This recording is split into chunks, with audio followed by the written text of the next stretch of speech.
You got to play for something bigger than you, and this is something that you'll be remembered for a long time. Win, lose, or draw. You're putting out that same that tape. Whether you have a great game, a bad game, in between. People are going to be looking at that, and so expect all of us to work with that kind of mindset and emotion, and we don't want to go gently into that good night. Myles Garrett discussing tonight's Pittsburgh-Cleveland game, big divisional game. Steelers 8-2, Browns 2-8. Doesn't look good look like a good game on paper, but two division foes. They don't like each other. They're going to get after each other. And it's Thursday night football. We got NFL tonight on Prime. Yeah, it hasn't looked good on paper at other times, but this week Steelers have been open about struggling against the Browns on Thursday night. They've lost to them a couple of times on Thursday night. So the fact that they know what it's been here in recent years with history, they don't want history to repeat itself. Mike Tomlin has talked about it. Players have talked about it. They know that they've struggled going to Cleveland on Thursday nights. Mike Tomlin's overall winning percentage as a head coach in the NFL is what, Joe? 58, 59, 60%, something like that? Somewhere around there. Never had a losing record in the NFL as a head coach. His record on Thursday nights, 9-10. That's a losing record on Thursday nights. Yeah. I found that a little surprising when I heard that this morning, that stat. So not a great matchup when you think of the times they've lost to Cleveland, the lack of success they've had on Thursday nights. Maybe that's why Cleveland is only a 3.5, or Pittsburgh's only a 3.5 point favorite. You would look at the records and you would think, oh, Pittsburgh's going to win this game easily. They're going to blow them out. They're going to win by 10 plus points. 3.5 is your point spread on Bet Saracen right now. Over unders 36.5. They are expecting weather tonight. I heard a weather update this morning and said there was a chance for rain/snow showers at kickoff. It's going to be in the 30s, so it's going to be a nasty night. Good football. Yeah. Good football weather. Good to watch it inside. Run the ball type game, defensive battle. You want to create some turnovers. But that's why this game a lot of times has been scheduled around this time of the year on Thursday nights where it's later in the year, and they know that elements will come into play. Fans like that. Oh, yeah. Fans like a little snow game or a little nasty conditions. And then you throw in two good defenses. I mean, when I think of the Browns, that's what I think of is their defense. The offense has been a struggle, and Jameis Winston hasn't had that, great games as a quarterback yet. They've been playing better with Jameis, actually, though. But he's passing yards per game isn't anything that will knock your socks off. It's not like he's throwing the ball around and racking up a bunch of yards. Yeah. Cedric Tillman, Elijah Moore, those are two receivers that you can look out for, and then David Njoku. They get him involved in the offense, and the way they run the ball, it opens up those passing lanes for receivers to get open, and then they hit you with the tight end, where down the seam, he's so athletic he can outrun a defense if he catches the ball down the seam. I was looking at some of the different plays for tonight's game on Bet Saracen, like first touchdown score, some guys that get some good odds, but it's like the guys you would think they're all up there at the top to get it, except the quarterbacks. If the quarterback, either Jameis or if Russell Wilson scrambles for a touchdown or quarterback, not that the Steelers or the Browns are going to do a quarterback sneak very often because they got big backs, big line. They, hand it off when they get close to the goal line, but something around that 5-yard line, scramble around, RPO, keep it in. Quarterbacks had some nice odds for first touchdown in this game. Well, if it's available, Justin Fields, because he would have bigger odds, and it's not like he's a regular, but in goal line situations, that may be something that they look into, putting him in the game, because they've had some red zone struggles, and actually they performed better in the red zone when he was in at quarterback. Well, I'm going to pull that up.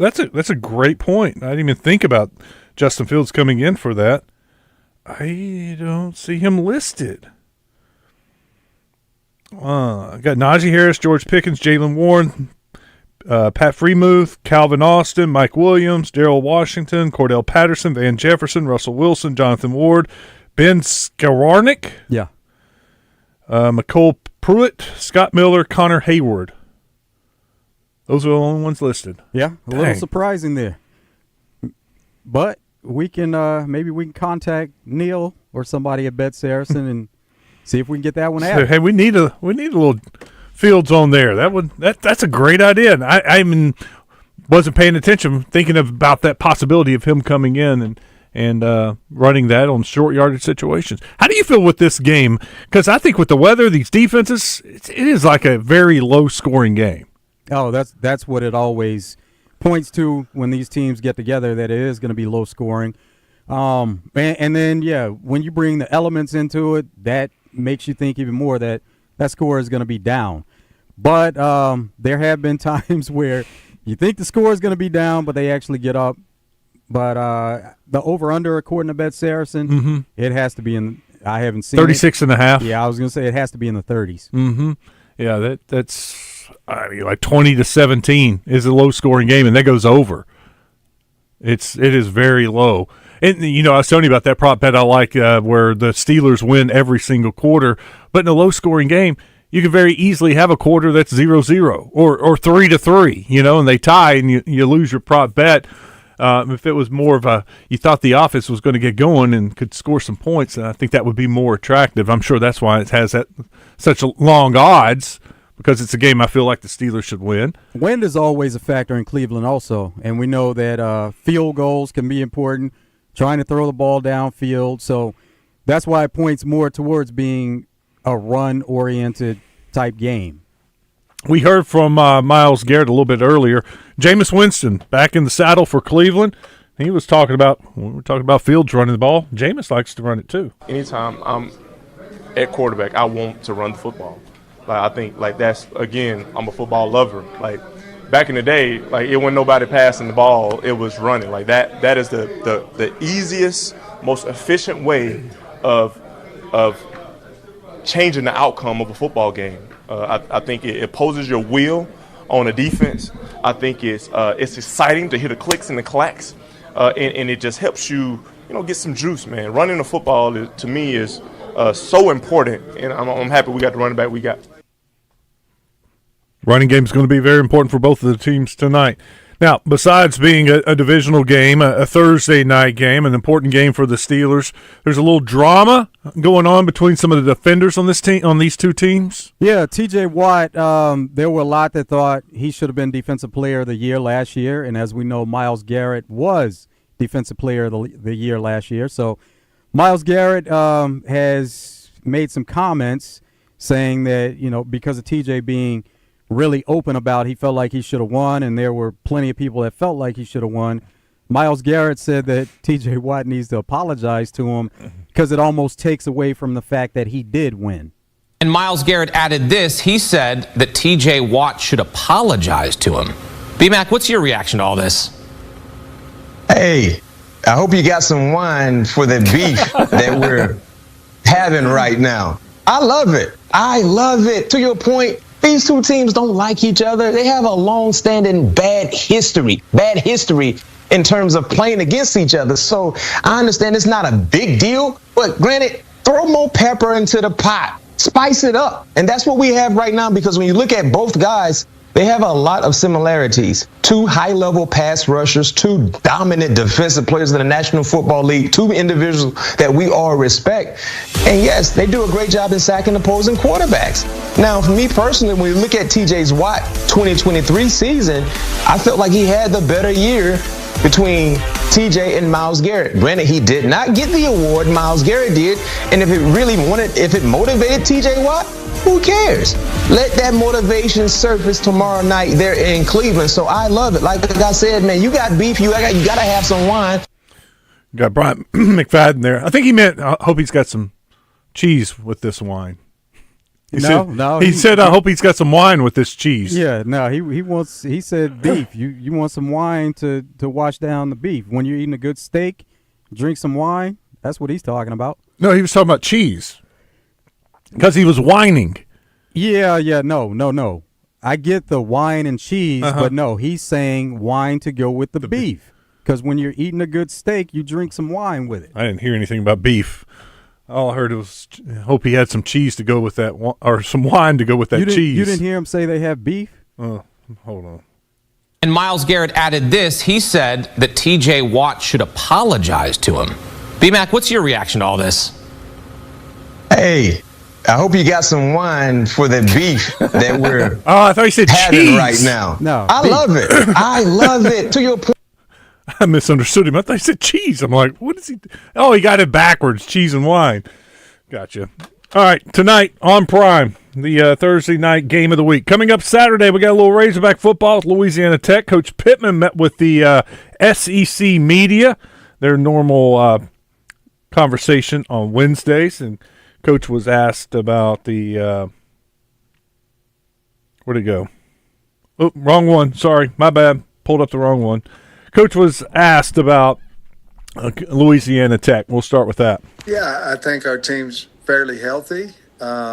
Excited about the opportunity for senior afternoon on Saturday against Louisiana Tech. Team that's playing extremely well, holding guys to low scores defensively and putting up some points.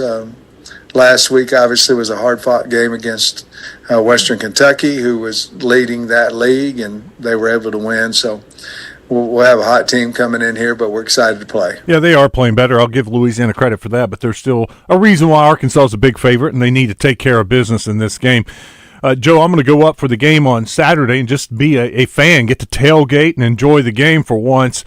And I'm hopeful there's going to be a lot of people there because it has not been easy to find tickets. I don't know, and it's very surprising, because when we made the decision to go, and I was thinking, it'll be easy to find some tickets because it's Louisiana Tech, right? And it's not an SEC game. Things haven't gone as hoped the last couple of games. There wasn't that big upset against Texas. A lot of people I had talked to had already given their tickets away, so that maybe is a good sign that it's not going to be one of those games of, announced crowd of 70,000. It looks like there's 50,000 in the stands. I'm hopeful that it's going to be a nice crowd. And thinking about this yesterday, because of the style of game that I see, I see it kind of being an ugly game. I see it, Arkansas scoring, in the 20s, maybe low 30s, Louisiana Tech scoring about 10, 15, or 10, 13 points.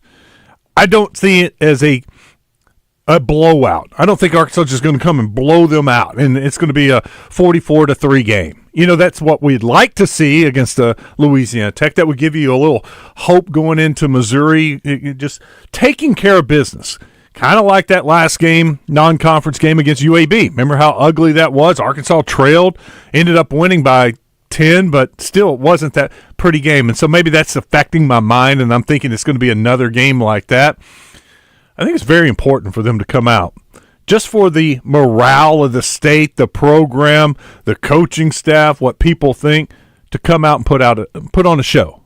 Well, when they go into a season, they have certain goals. They want to win the conference.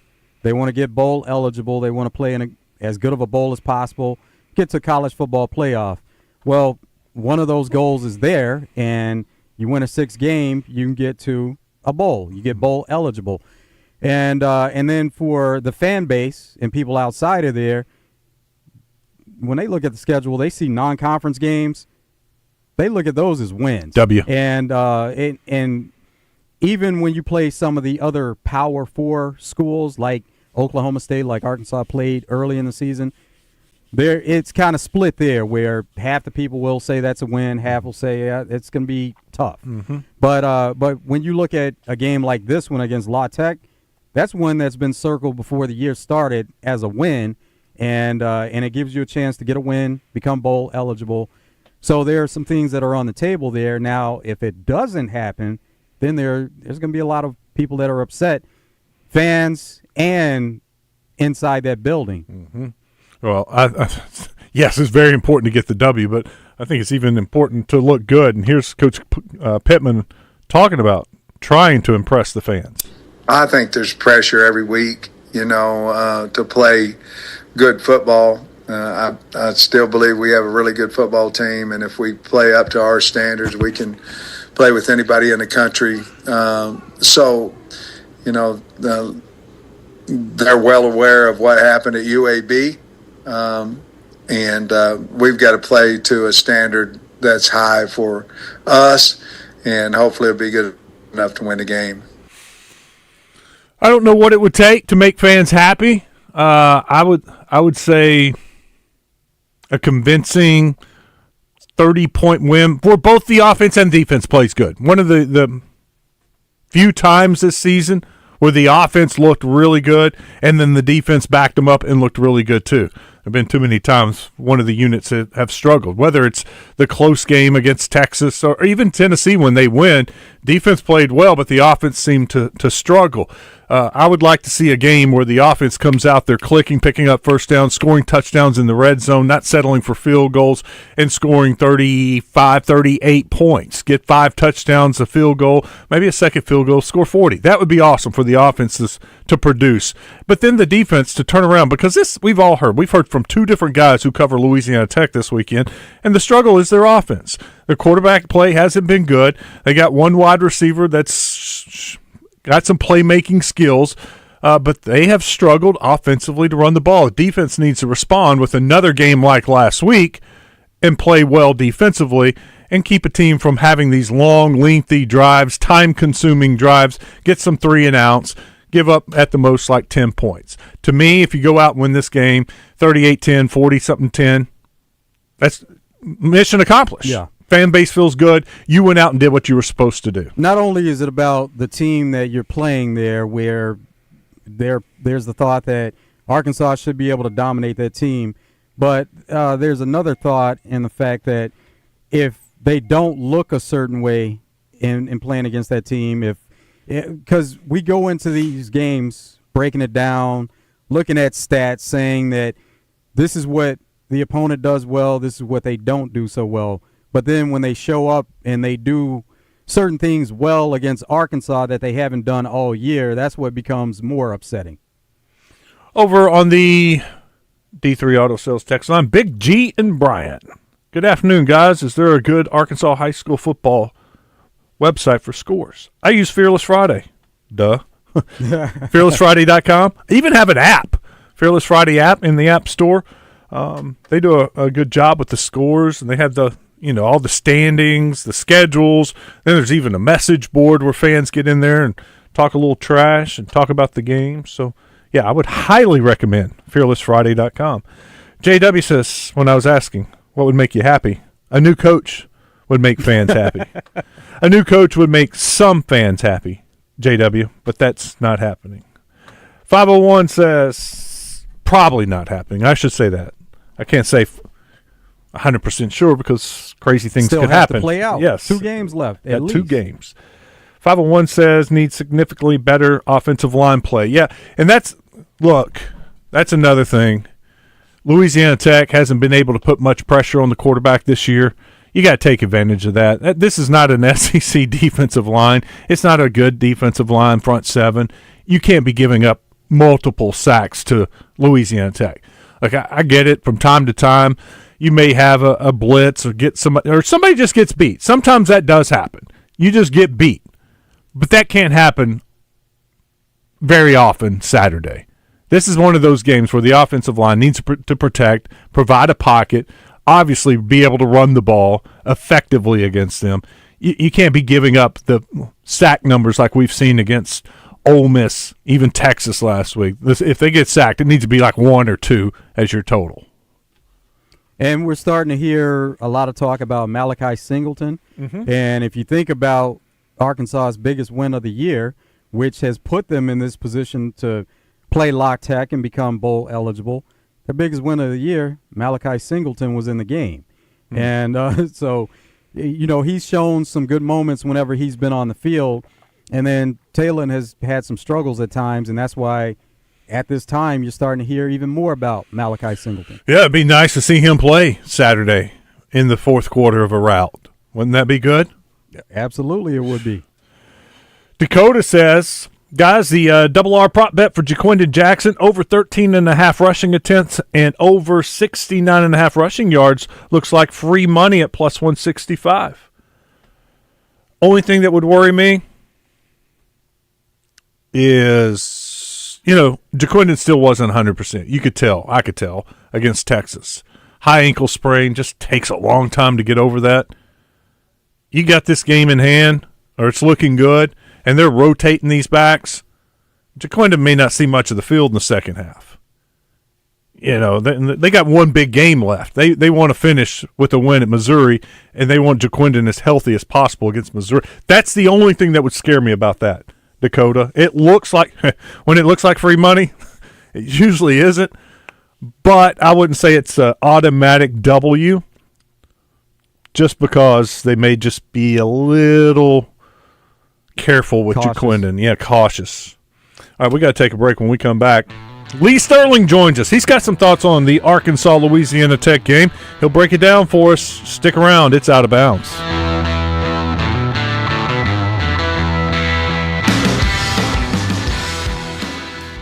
103.7 The Buzz is your home for Arkansas Razorbacks basketball. Coverage is brought to you by Coffin by Design West, Bale Chevrolet, Blackman Auctions, Lion Legal, and Edwards Food Giant.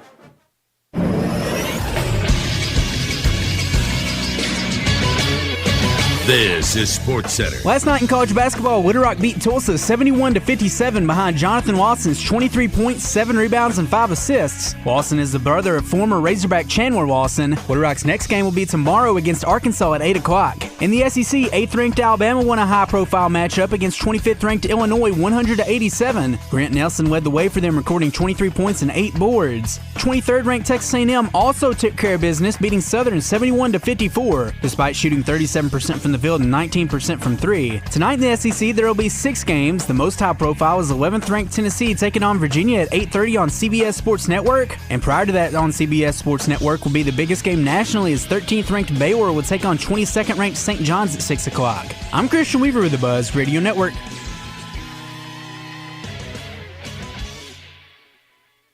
Darren McFadden is back for another season of college football with the guys from Morning Mayhem. DMAC is known as the best running back in Razorback history. Darren McFadden is presented by Fortify Building Solutions. Need a new metal roof, wall, or building products? Go see our friends at Fortify Building Solutions in Benton or at fortifybuildingsolutions.com. Attention Arkansas homeowners. Bath Makeover of Arkansas started with 50, then 30. Now we've reached the final days. Looking for 20 homeowners to participate in our Rake in the Fall savings event and receive test market pricing on a beautiful new walk-in shower. Bath Makeover is looking to evaluate our exciting new product lines in real bathroom conditions, including our revolutionary new laser etch shower wall system. That's right. You'll be compensated for your time just to determine if our exquisite product lines are the right fit for your bathroom project. Final days. 20 homeowners who call 1-800-NEW-BATH will receive 75% off installation of a new walk-in shower. Ask about 18 months, no interest, no payments.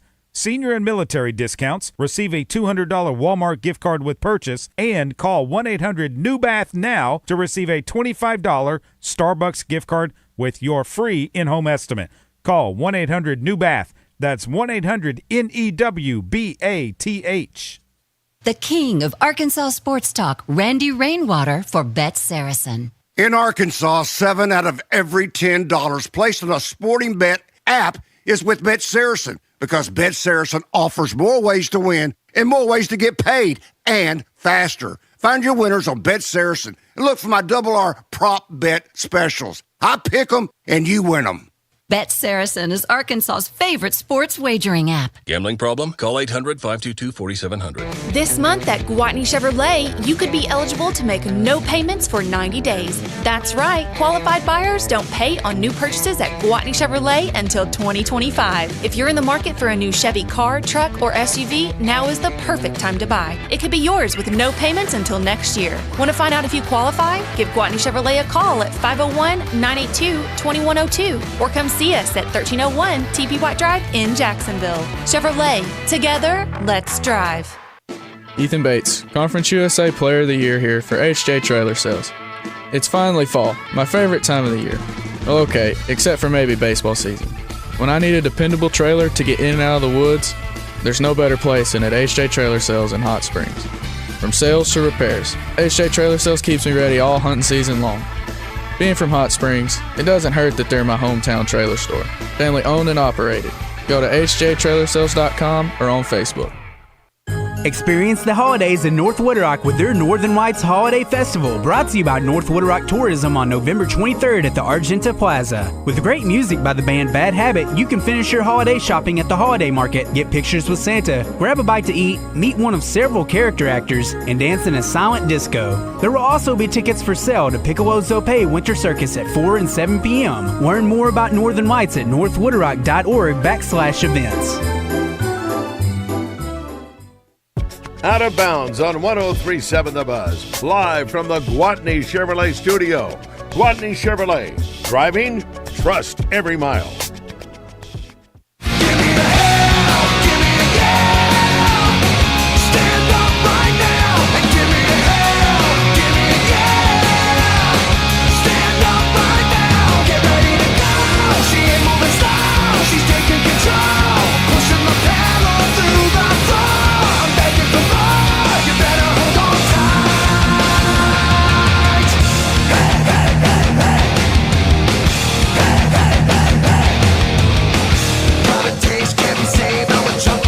Welcome back. It is Out of Bounds. Westmore, Joe Franklin. Glad you're hanging out with us. Gwatney Chevrolet getting ready for Black Friday, but you don't have to wait till Black Friday to get the great deals.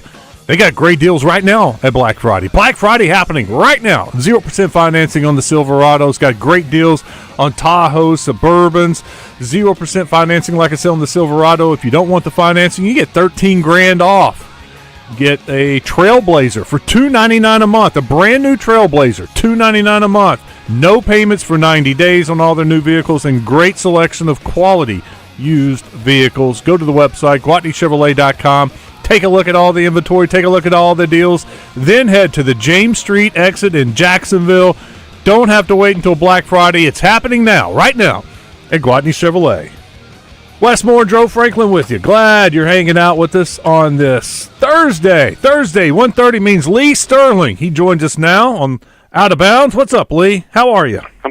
I'm good. Getting ready for the holidays. Love this time of year. Love it. So we get about 32 to 35 people usually at my house, and that's all family. So how about you? Thanksgiving. Yeah, we're going to head down to Louisiana, see my wife's family, and we're going to watch a lot of football, win a lot of money on football, and just have a great time. Now, what do they do? Do they deep fry the turkey? What do they do there?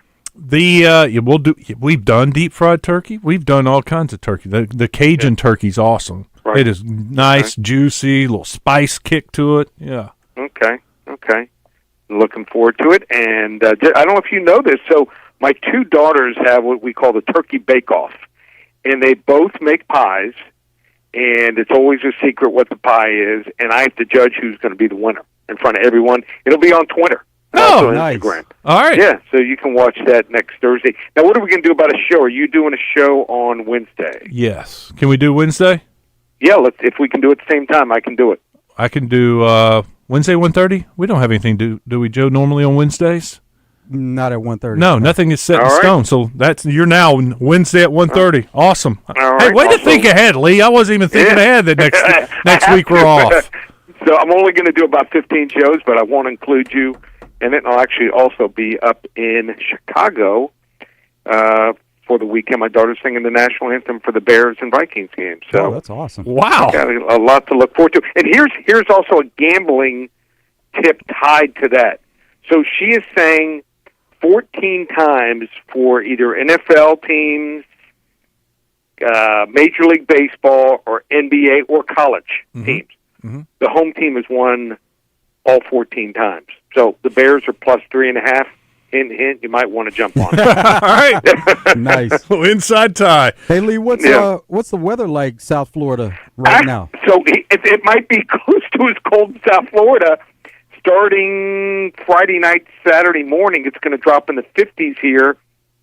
The temperature I just saw for Chicago is kind of mild. It's going to be about 8 to 10 mile-an-hour winds and a low of 44 and a high of 50 for Sunday. Huh. How about that? Not bad at all. No. Let's get started. We got LSU Vandy. I just was shocked with LSU Florida last week. How does LSU bounce back this week?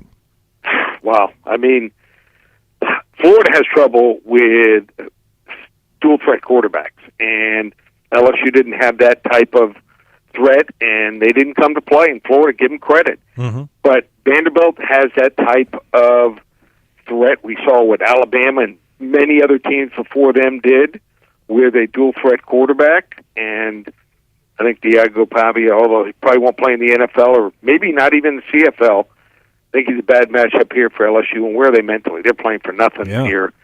I think LSU escapes here 30-24. How about Texas A&M, Auburn? So Auburn is a strange thing. Usually when you see a certain amount of yards per team that they get in games, it usually equates to a certain amount of points. So they average 406 yards in conference play. That should equate to like 28 to 32 points on average. Not happening. So they move up and down between the 20s. They just turn the ball over too much. I don't think their play calling is good in the red zone. Hint, hint, you freeze. Got to get it going there. And I think A&M is going to rotate the quarterbacks. That's my suspicion to give Auburn some problems here. I think this A&M team is sound, and I think the line is also lower than expected only because they did not fare well against South Carolina in their running attack. But I think they're going to come to play. I like A&M here, 30-24. Yeah, I was shocked when I saw that line. Yeah. I thought it was going to be double digits, and I even asked Joe, and I was like, "Give me your thoughts on a line," and he gave me his, and it was similar. And when I told him the line, he was surprised too. I like A&M a lot too. I thought it'd be about 6.5, but 2.5, I think it's too little. I think this next line is wrong. Alabama at Oklahoma. Oklahoma, hey, look, their defense has been okay, but a lot of times they get worn out because the offense is so bad. Alabama, definitely something to play. Going to Oklahoma. Right. I like Alabama a lot in this game. I think there's a trap game here. Give me 2 touchdowns with a team at home and maybe the better defense. Seen this happen many times before. Take nothing away from Alabama. They're good, but they're not where they were 2-3 years ago. Oklahoma's defense, top 10, top 15 defense. Offense, not good, but they're starting to come around, getting healthy again on the offensive line, getting a couple receivers maybe back for this game here. Quarterback position looks a little bit better here. This game scares me. I think Alabama's going to win the game 27-17, but Oklahoma covers. Okay. Ole Miss, similar situation, double-digit favorite, going to take on Florida. So give Florida a lot of credit. I think it was a good move by the administration. I said this a couple weeks ago to keep Billy Napier, and now it's paying off. Played well last week, especially in the second half. But now they got to face a dual-threat quarterback, not like Garrett Nussmeier, not like Kentucky's Brock Vandestiff. So they're going to face Jackson Dart, who's thrown for over 3,100 yards and 22 touchdowns. He's run for over 300 yards and 3 touchdowns. And then on top of that, the Ole Miss defense. You talk about an underrated group. A lot of people don't realize they're number 2 in the nation, run defense, allowing just 2.2 yards per carry, and they lead the nation in sacks. So when Florida is forced into some long down and distance situations, some 3rd and 6, 3rd and 8, 3rd and 10s, they could be in trouble. Ole Miss has 46 sacks already on the season. They might even get back Trey Harris for this game, and if they do, they're going to be able to throw the ball more vertically. I like Ole Miss, 34-16. All right, Arkansas steps out of SEC play. First time since September. They had a long run of SEC games. They get Louisiana Tech, who had a big surprise, a shocking win at Western Kentucky last week. Arkansas's favored by 23 at last check, 22.5 on Bet Saracen. Do you like the Razorbacks to cover this week? You know what? This might be a trap game. You know, they might be looking ahead to their big rivalry game next week. They just need to win the game here. Louisiana Tech, the one thing they do pretty well is run defense. No one's run for over 200 yards on them.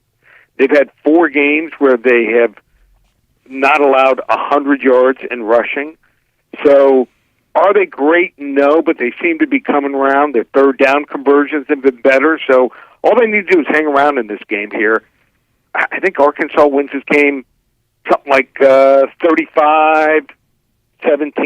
I'm going to take the points in Louisiana Tech and hold my nose, hold my breath, however you want to call it.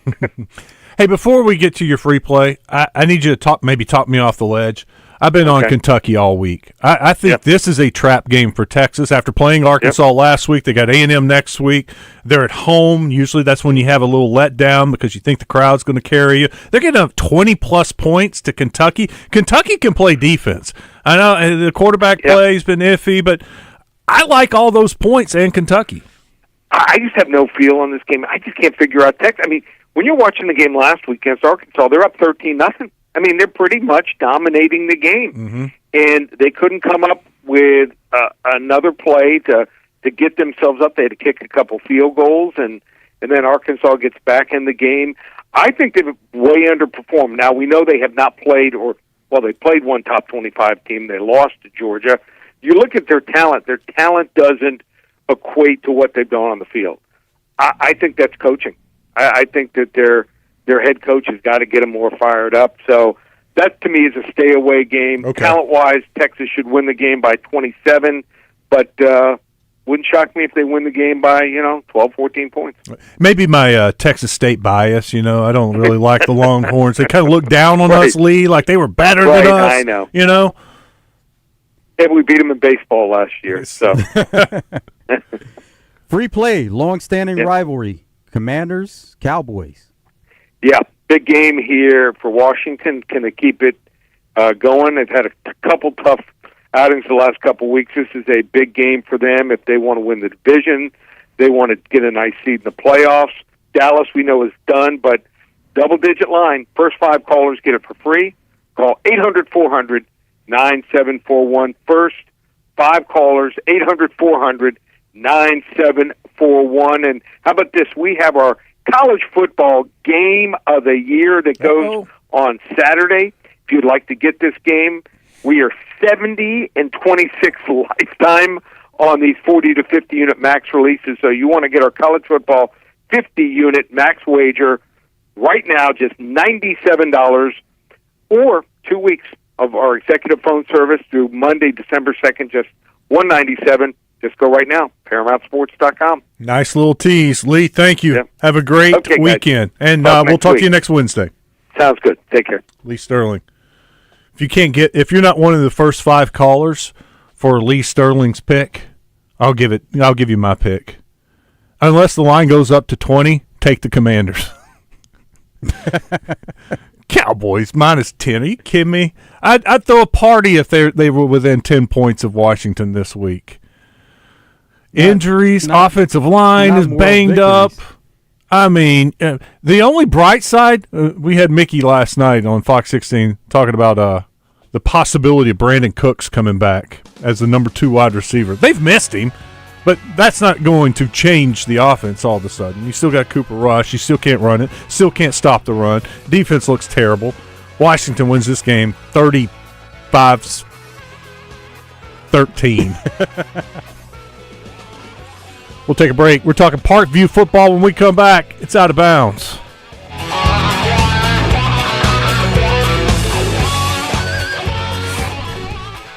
Fall in Arkansas. It's Friday Night Lights, tailgates, sweater weather. You know it. The Crane team knows it. From pickup and delivery to service after the sale, every vehicle with the Crane team name is committed to your satisfaction. And with 17 locations and America's favorite brands, you can worry less about how you'll get there and just enjoy the moment. Visit us today or shop over 3,500 new vehicles online at craneteam.com. Bell & Schwartz Gentleman's Store has stores within a store. The Martin Dingman Lodge leather goods, accessories perfect for Christmas bags, wallets, gloves, socks, and cigar cases. Name brands Gentile, Cricket Razorback gear, Peter Millar apparel, and Fiore athleisure wear. Bell & Schwartz quality men's clothing, the only store with a tailor on staff for your custom needs. Bell & Schwartz, 1011 Oak Street in Conway, on Facebook and Instagram. Oh no, my phone. Hear that? It's the sound of a skater dropping her phone and smashing it on the ice. Yep, it's definitely broken. But at Verizon, we got you. Black Friday starts now. Trade in any phone, any condition from one of our top brands and get a new Samsung Galaxy S24 Plus on Unlimited Ultimate and Watch 7 and Tab S9 FE 5G. That's up to $1,900 in value. So you'll save big on 3 great gifts. Hurry into Verizon this Black Friday. Service plan required for Watch and Tab. Up to $1,900 value based on phone, watch, and tablet. Trade in and additional terms apply. See Verizon.com for details. Prescriptions require an online consultation with a healthcare provider who will determine if appropriate. Restrictions apply. See website for details and important safety information. Subscription required. Price varies based on product and subscription plan. Hi, I'm Dr. Peter Stahl, board-certified urologist and senior vice president of men's sexual health at HIMSS. I've helped many guys with ED in my 12 years of practice. But now you can get world-class care for ED 100% online by going to HIMSS.com. So what are you waiting for? To start your free online visit and find ED treatment at up to 95% off brand name prices, go to HIMSS.com/joy. Whether it's the Razorbacks, the Bears, or the Red Wolves, we've got you covered. On Saturday, the Hogs host the Bulldogs of Louisiana Tech. Our coverage begins with the Hog Wild Game Day pregame show at 11 a.m. with kickoff at 3 p.m. on 103.7 The Buzz. UCA heads down to Tarleton State to take on the Texans. Pregame begins at 1 p.m. on the Point 94.1 with kickoff at 2. And Arkansas State hosts the Warhawks of Louisiana Monroe. Our coverage begins at 1:30 p.m. on 106.7 Buzz 2 with kickoff at 2 p.m. College football in Arkansas, we've got you covered. Drivers who switch and save with Progressive could save hundreds, which could be life-changing. I mean, you could put that money towards that zero-turn lawnmower you've always wanted. And after using its edge-shaping technology to meticulously sculpt the face of the Mona Lisa into your grass, you'll become the undisputed king of Saturday morning lawn care, leaving your neighbor and sworn enemy Gary to question his place in the delicate neighborhood ecosystem. And it's all because you could save money switching at Progressive.com. Progressive Casualty Insurance Company and Affiliates, not available in all states. Welcome to Staples. Help! My family's in for the holidays and I need gift ideas. That's why we're here. Staples has amazing deals on everything you need. Photo gifts, laptops, and gaming systems. Even custom holiday cards and shipping solutions to send gifts to the family that can't make it. Perfect! Have anything for Uncle Frank? I love him, but the guy is never quiet. Noise-canceling headphones. For you. You get it. Unwrap huge holiday savings at Staples. And right now at Staples, save up to $350 on select computers. Ends 12/28, in-store only. This Christmas, celebrate the place you call home and those who share it with you. From your biggest projects to the smallest details, Greenway has the perfect gift for every member of your family.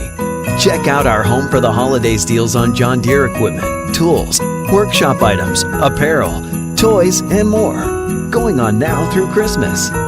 Check off everyone on your list today at your local Greenway or online at gogreenway.com. Out of Bounds, live from the Gwatney Chevrolet studio. Out of Bounds with Joe Franklin and Wes Moore on 103.7 The Buzz. All right, let's talk a little high school football playoffs. Round 2 start tomorrow night. Every time I count it up, I get a different number. I think it's 8 rematches this week in the playoffs from a regular season game. One of those, I know, is going to happen with Maumelle and Parkview. Brad Bolding joins us now, head coach of those Patriots. Coach, what's going on? How are you? Hey, Wes. Joe, how you got? Let me start there with it being a rematch. What's it like in a rematch as a coach trying to figure out what you want to do differently the second time around?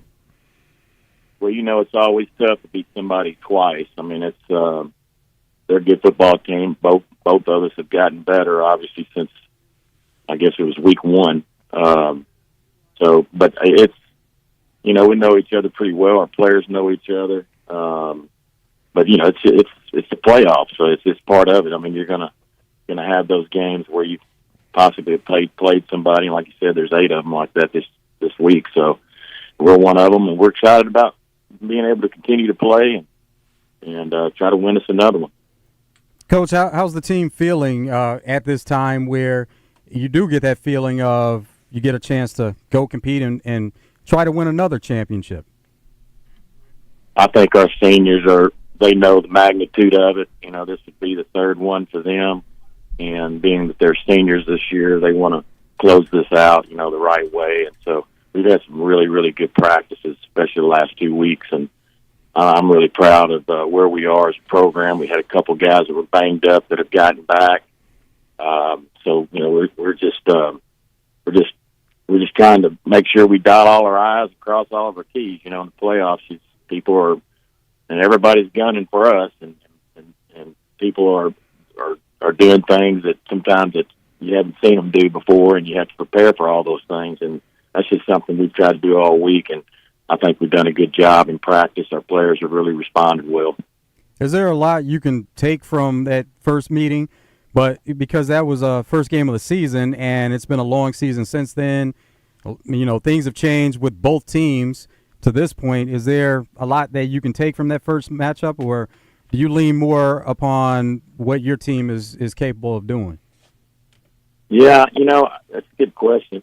Excuse me. It was our second game. We had played Melissa, Texas prior to that, but I think it was maybe their first. I'm not sure if they had a 0 week. I cannot remember that far back. But, you know, our players, it's really not, and I always say this, and it's not never about who we're playing. It's always about how we play and what we do and how we execute.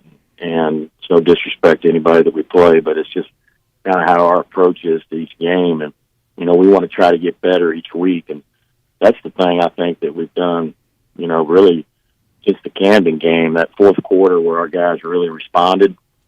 And they really showed what a championship team's capable of. And, you know, and they had their backs against the walls at certain times in that game, and they really responded. And I thought we have really built off of that game since then, and just had a really good response by our team. And, you know, it's that game was, like I said, week one. So, you know, there's a lot of things that happen between now and then. You move people around to different positions. We have, they have, and, you know, you're just a better team. You know, you've got quite a few games under your belt, and so you're a much different team than you were week one. Parkview's head coach Brad Bolding with us on Out of Bounds.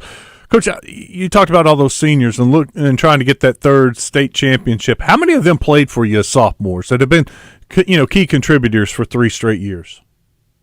Well, you know, I don't know that I have a number. I can name some of them. You know, Monterio, Marion Robinson, Cameron Settles, Jermaine Penny. You know, all those guys were, you know, some of them played in 9th grade. You know, we went to the semifinals. We lost to Greenwood when we were 6A. So a lot of those guys have been playing here since their 9th grade year, and so we've got a really core senior class. A lot of them have played. Most of them have played since their junior year at least, and a lot of them, like I said, have played since their sophomore year. And you can tell. I mean, they're veterans out on the field, and it makes a difference in practices and games as well.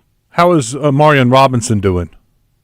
He's doing really well. He was at rehab this morning and got his boot off and doing some exercises and pushing off the foot. And, I mean, it's amazing what that particular surgery and how quick these kids can get back from that. It's really amazing. Of course, I give a lot of credit to those doctors at UAMS. Is the hope still he comes back next week?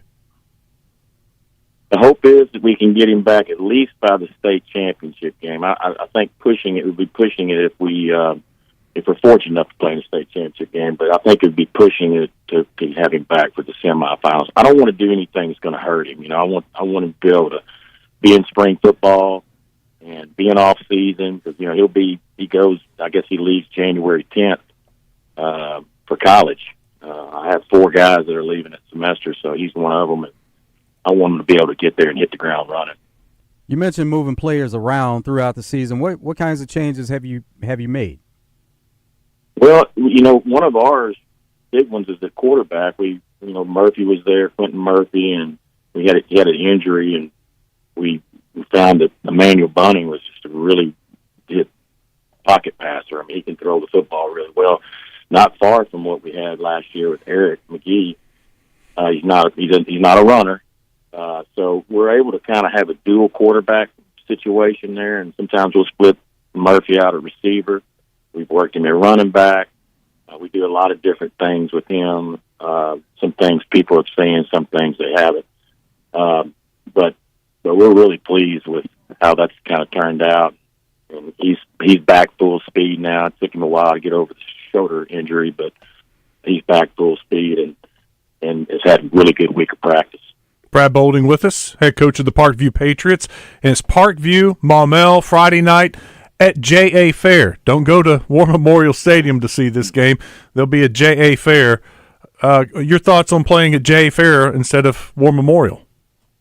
Well, I mean, obviously I would have rather play at War Memorial, but when you get into the playoffs, both teams have to agree on it.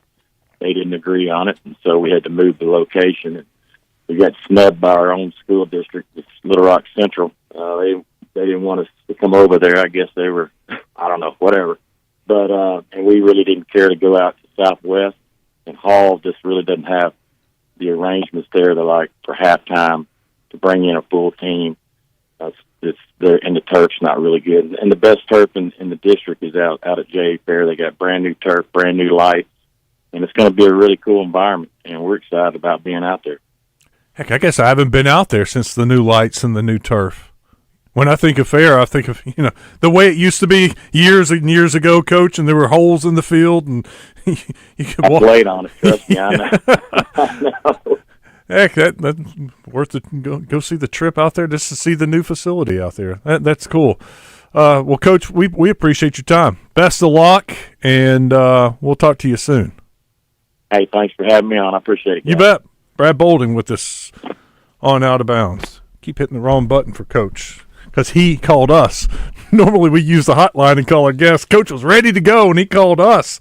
Got things to do. No, he's always good. So Parkview Maumelle, the winner will play Valley View Morrilton winner in the semifinals a week from Friday night. Now Valley View's at the top of the bracket. So if Valley View wins, Parkview goes to Valley View in the semifinals. Now if Morrilton beats Valley View and Parkview wins, then Morrilton will come to Parkview and play.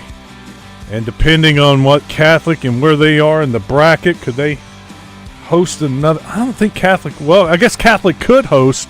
No, El Dorado Greenwood. Greenwood's going to win that game. If there's a huge upset and El Dorado wins and Catholic wins, then Catholic would be at War Memorial Stadium. Let's see if Maumelle is the 2 seed. Maumelle and Morrilton is the 2. Maumelle cannot host next week. If they beat Parkview, they hit the road and play either Valley View or Morrilton. All right, we'll take a break. Coming up in hour number 2. We got Richard Davenport coming up and Darrell Walker, head coach of the Little Rock Trojans. Good win for them last night in Tulsa. Coach Z joins Out of Bounds Weekly, brought to you by Telco Credit Union. When you're a first-time home buyer, refinancing, or need an auto loan, Telco Credit Union can help at telco.com. Hey, if I have a special offer from Genesis of Conway, do I really need to do it like normal car ads and yell at you? Let's try this. Right now, Genesis of Conway is holding a signature event. $1,000 signature bonus cash on every vehicle. This includes the 2025 model GV80 and GV70. Those are the new arrivals. Amazing, I know. See, I didn't need to shout. Oh, but you will when you discover Genesis of Conway, the future of luxury today. Hi, everybody. Jay Leno here. I love doing live stand-up comedy. No politics, no lectures. I'm not giving you my opinion on every issue of the day. Just nothing but jokes. So come by, check it out, and we'll have a lot of fun. Oh, it's clean, too. Jay Leno live on stage, Saturday, March 1st, Oaklawn Event Center in Hot Springs. Tickets are on sale now at oaklawn.com. Jay Leno Live. Gambling problem? Call 1-800-522-4700. Come on by. Check out the show. A lot of talk. Why do you have to talk like that? And a lot more attitude. You have a problem? Turn off your station. 103.7 The Buzz. KABZ Little Rock. Buzz News with KARK's Claire Kreitz. State lawmakers are starting to file bills for the legislative session. 2 bills target the use of fluoride in Arkansas's drinking water. Right now, the state mandates the use of fluoride and puts the Department of Health in charge of setting limits. One bill would repeal that, and another would allow voters to decide whether their public water system has fluoride. Right now, the limit is based off the CDC recommendation of 7 milligrams per liter of water. That comes out to about 3 drops in a 55-gallon barrel. A jury awarded $98 million to Harding University alum Botham Jean's family. John was shot and killed in his apartment by former Dallas police officer Amber Geiger. The jury ruled that she used excessive force in John's 2018 killing. The civil verdict comes 5 years after she was convicted of murder and sentenced to a decade in prison. This is Claire Kreitz for the Buzz Radio Network. Weather from the Fletcher Weather Center with KARK's Juliana Cullen. Sunny and seasonal weather on the way for your Thursday. Temperatures will be warming up into the lower 60s this afternoon, but we will keep a breezy northwest wind anywhere from 10 to 20 miles an hour. Cold temperatures in store for tonight will drop down into the 30s to start off your Friday morning and warm up into the upper 50s and lower 60s for tomorrow. This is meteorologist Juliana Cullen with the Arkansas Storm Team for the Buzz Radio Network. Riverfront Steakhouse Special, dinner for two for $60. 10-ounce filet, fried shrimp, 2 sides, and our famous salad bar, only $60. Good Thursday, Friday, and Saturday night. Edwards Food Giant presents Razorback Baseball color analyst and Drop Time Sports co-host Rick Schaefer every Tuesday morning on Morning Mayhem. Rick will share his special take on Razorback sports with the guys each week. Edwards Food Giant, the meat people, the only stop you'll ever have to make for your family's groceries.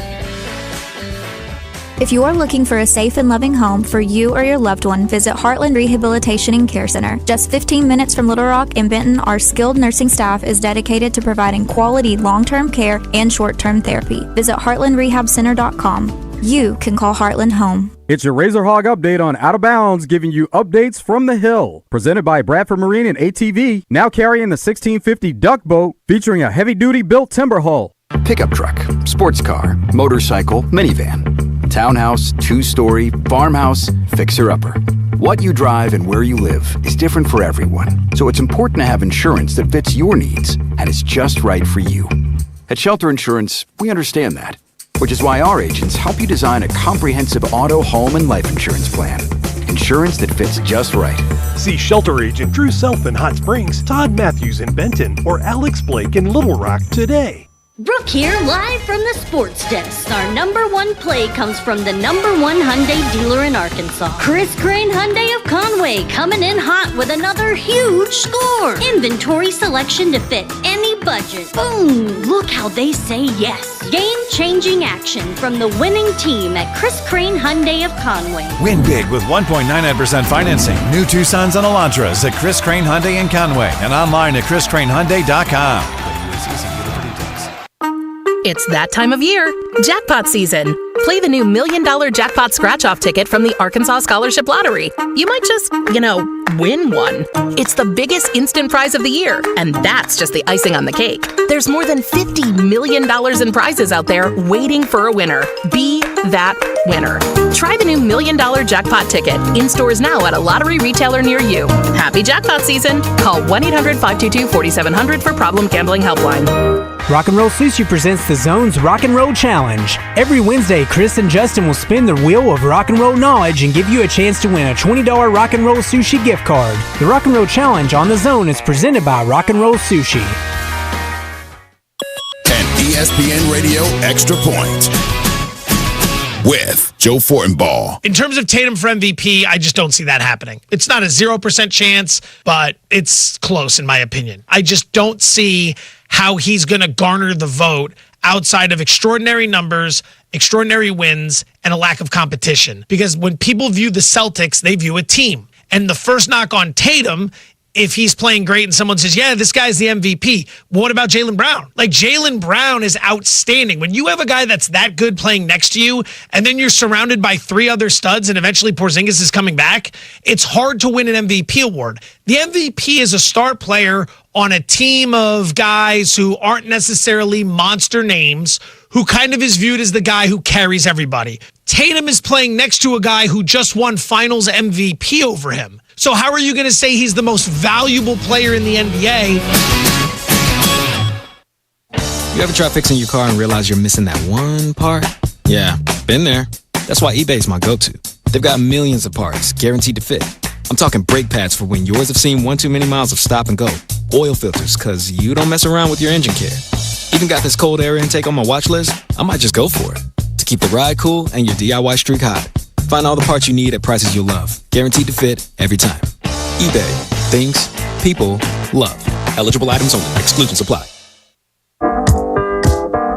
When I wake up The best mornings in the morning light, start with Wrangler. pull on my jeans and I feel alright. Jeans, jackets, and shirts that get your day started on the right foot. I pull my blue jeans on. I pull my old blue jeans on. Good mornings make for better days. I pull my blue jeans on. I pull my old blue jeans on. Wrangler, for the ride of life. Live from the Gwatney Chevrolet Studios, this is Out of Bounds with Joe Franklin and Wes Moore on 103.7 The Buzz.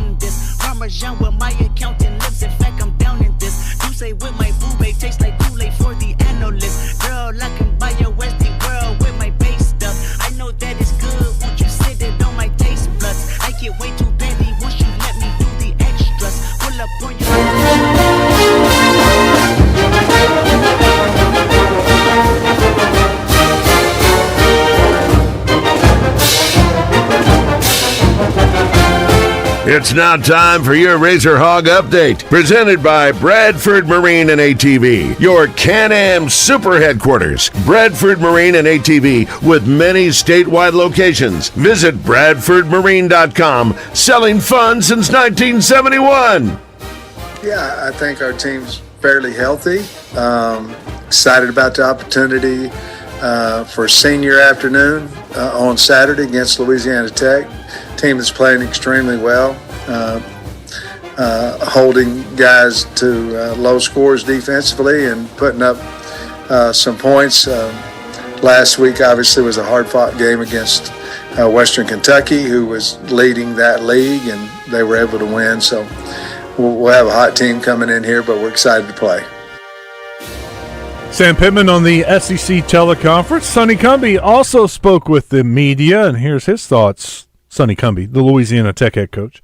Here's his thoughts on Arkansas. Well, I think that their roster is a really good roster. I think Landon Jackson is arguably one of the best pass rushers in the country at defensive line. I think Eric Gregory creates a lot of problems from an interior standpoint on their defensive line. And I really think you take out the Ole Miss game from a defensive standpoint and watching it, just because I think that's the outlier of their whole season. I think the rest of the season they've played really good defense. You mentioned at the Tennessee, they held Tennessee to 14 points, I believe. I mean, they held Texas as explosive offense as they are. They held them to 20 points last week. And so I think they've played really, really consistent defense, probably minus the Ole Miss football game. I think on offense, Jaquindon Jackson is a really, really top-notch running back, and he's very difficult to tackle. He's physical. I think Isaiah Satega is top end speed-wise. He showed it. I know they got called back in the Pine Bluff game, but he showed it in terms of the punt return game. In terms of his speed and his ability to make plays with the football. Andrew Armstrong, a Texas A&M Commerce transfer kid from Dallas, 6'4", 205 pounds, that runs really well. And so they're very explosive, and their offensive line is probably the biggest group that we've seen. So I think that they, Coach Pittman and his staff that's a tough league, and the division that they're in is very difficult. But I think that their roster is very talented. I would never criticize an opposing coach because he doesn't know how to say Isaiah Satanya's name. So no big deal. No. But when the broadcaster last week kept calling him Satanya, I'm like, come on, dude, you're a professional. You're doing an SEC game. You got to know how to pronounce the starting wide receiver's name. Mm-hmm. That's unacceptable. And the first time I thought, well, maybe you just mispronounced it, misspoke. It happens. People make mistakes. But the entire game, Satanya. Yeah, it's one of those things where we know that job can be difficult at times because you're having to keep up with a lot of info. But when you see that initial roster and you see a name that's questionable, right away you should ask, how's this pronounced? You get with the media relations guys. You've been there. You meet with the coaches on Friday, the staffs. They give you a pronunciation chart. They'll go over it with you and help you learn to say the name. Can't mess that one up. Here's more from Sonny Cumbie on Coach Pittman and Coach Petrino. Coach Petrino, I have not. And then really the interactions I've had with Coach Pittman have really been exclusively in recruiting. We were at the Junior College National Championship game last year at Little Rock. I believe it was Iowa Western and East Mississippi. You have opportunities to bump into people, to say hello, to visit with them. And that's really been the extent of it in terms of our interactions just on the road recruiting. Now, Louisiana Tech did play at North Carolina State earlier this year, so they've played in front of a big crowd. This will most likely be the biggest crowd they've played in front of this season and for a while. Here he is talking about Reynolds Razorback Stadium. It was a great atmosphere. I believe in the end zone. I can't remember which one it was. The complex was being built, and so I see that that's completed on film. And it was a great atmosphere. That game was really important for us in that season for us in terms of 16, because in 15, the year before, you guys beat us in overtime, and so that was a big game for us to be able to pull that one off early in the year. We'll hear more from the coaches later on in the show. Let's talk some recruiting. Richard Davenport joins us, WholeHogSports.com, Arkansas Democrat Gazette. RD, welcome into the show. Hey, man. Thanks for having me, guys. You bet. How's it look for recruits, visitors for the Louisiana Tech game? It's an afternoon game, so that could help. Yeah, but I was just thinking, and I've only confirmed, I don't know, about 10 or 12 right now, and I anticipate, obviously, that number going up. But you have Alabama and Oklahoma, obviously, in Norman. Then you have Texas hosting Kentucky. Those are two games that you're competing against, trying to get guys to visit your campus. And let's face it, those two games are probably a little bit more attractive than, say, Arkansas and Louisiana Tech. So I think it's going to be interesting to see what the total number of guys showing up for the game. I'm anticipating anywhere from 40 to 60, something like that. Could be wrong, but I think that's probably a pretty good number. But Grayson Wilson obviously is going to be there. I don't think he's ever missed a game since he's been committed to Arkansas. And then Bubba Craig, who committed to Arkansas last week, looks like he's going to be making a return visit. And Shannon Blair, junior college defensive back commitment, looks like he's going to be back in Fayetteville this weekend. But those are just a 2 or 3 guys that I've confirmed, and there's some others, but we'll know more obviously later. What can you tell us about Bubba Craig, the type of player he is? I don't know a lot about him. I'm not going to lie to you. I communicated with him when he got an offer from Arkansas back in the spring. Coach Mateo's been on him since then. All I can say, I saw him at the Ole Miss game on the sideline, and I didn't know who he was at the time until I found out it was him. I was like, wow, this guy passes the eye test. He's 6'6", about 315 pounds. Not all guys that are 6'6", 315 look alike. The reason I say that is he's well proportioned in all parts of his lower body, upper body. He just looks like an SEC type offensive lineman. He's going to be visiting. He's going to be enrolling in January. That obviously will be a bonus. And one thing that you notice, probably, I think most people have covered recruiting over the last 5-10 years. Junior college guys just don't get a lot of looks. He didn't have a lot of big offers or anything like that, but the portals really hurt junior college recruiting, and you usually only go for guys as far as junior college that you really believe it can help you. And I think Mateos obviously thinks that's the case with Bubba, and it'd be interesting to see how he pans out. But he definitely, at least from a physical standpoint, he looks the part. Bubba has to be a lineman, right? Either offensive lineman or defensive lineman. It just goes with the name. I love the name Bubba. I think every guy's got to have a friend named Bubba. He's probably the life of the party too. I don't know, but I have no idea. But he seems like a good kid, and he's a guy that definitely stands out in the crowd. That's for sure. Have you heard how to say his first name, or is it all Bubba, all just the nickname that's there? No, it's a nickname, and I'll be honest with you, I'm not even looking at his name, or I'd be able to tell you what his real first name is. But I think he likes going by Bubba. So when you're 6'6", 315, I go by what you like to go by. I did see yesterday, speaking of the portal, the Razorbacks offered a tight end from, Northwest Missouri State? Yeah, Zach. What do you say? I'm looking for his Pinner? name. Zach. Well, let's talk about him first. He got into the portal I think, today's Thursday. I think he got into the portal on Tuesday. Evidently, his coach got fired on Tuesday, so he got into the portal that same day. And since then, he has really blown up. I think I just saw where he got an offer from North Carolina, but on the same day that Arkansas offered him, Zach Atkins. Yeah, I'm sorry. Ole Miss, Kentucky, Houston, and Pitt offered him the same day that Arkansas offered him. And like I said, I just noticed North Carolina offering. So he's probably going to be one of those tight ends that just continues to blow up. I mean, it was no time when he entered the portal that he started getting offers. So 6'5", about 245 pounds, and obviously has the talent that a lot of schools like. He's from Northwest Missouri State, which honestly I can't remember the last time I've even mentioned Northwest Missouri State in the past or even heard of it. But anyway, he must be a heck of a player to start getting offered so quickly. What can you tell us about Isaiah Seeley? Well, athletic. I think of athleticism when I think about Isaiah.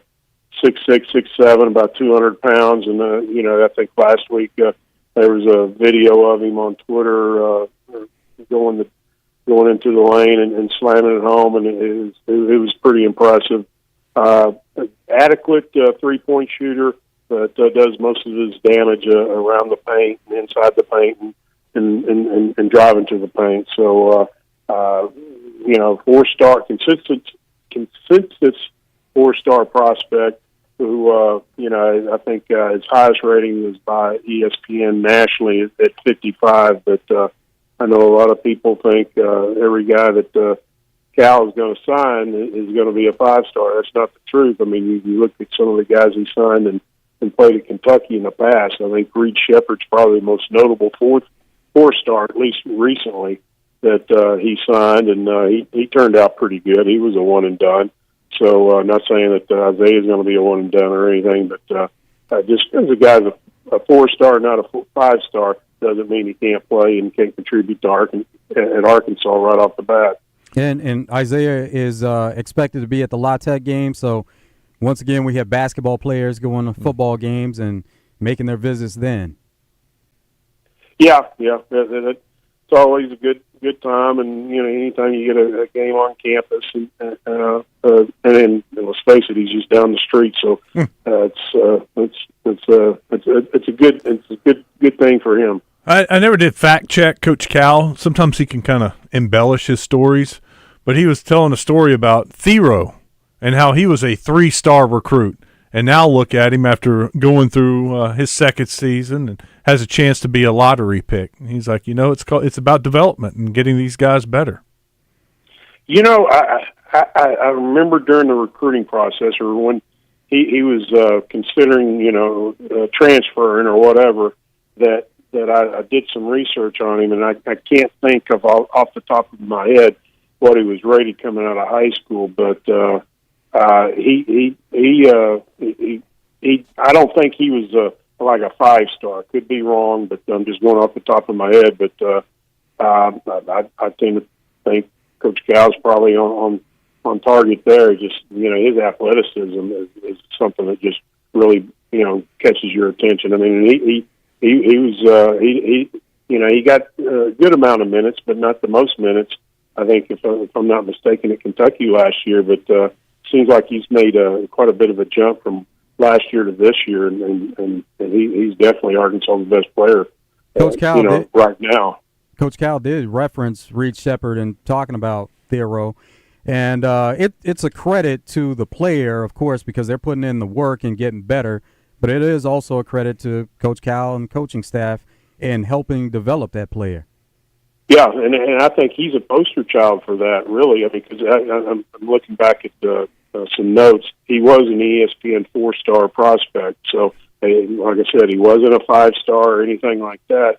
And for him to develop in year 3 and look like the way he is right now, that is a tribute to not only the kid, but obviously Coach Cal and the staff. I mean, he's Coach Cal thinks he's one of the top players in the country, and just based on the short season that we've seen thus far, it's kind of hard to argue against that. Also, it does show that there's a way with these players, because the thought is, and everybody has dreams of going NBA, but when you're a 4-star or 5-star, a lot of times those thoughts are you're going to go spend 1 year in college or 1 year out of high school, and then you'll be an NBA player that following season. But it does show that there's a way for these players to stay in school and continue to get better and still live out those dreams. Yeah, and it also helps that his dad played for Cal, and he obviously has a lot of confidence in Coach Cal and the ability to develop him, and that I think that really went a long ways towards helping him, decide to follow him to Arkansas. But yeah, I think it shows some maturity too on his part, that he realized that, hey, I need another year or two under Coach Cal to maybe get to the next level, and some guys try to rush the process and not be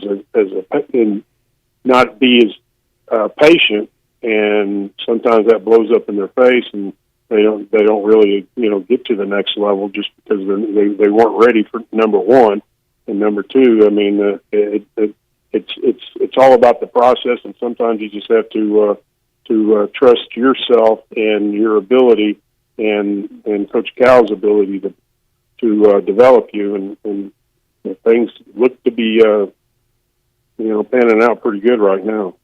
I did a quick Google and I know there's so many different recruiting services, but number 189 nationally and a 3-star prospect by 24/7 Sports. So he was, at least by one of them, a 3-star. So Coach wasn't embellishing. He was telling this true story. Richard, I got a question for you here on the D3 Auto Sales text line. Will we offer Cash Archer? If not, where do you think he ends up? At this point of the process, usually you evaluate the first anywhere from 3 to 5 games and make a decision whether or not to go forward on a kid or not. That's obviously the case with Arkansas.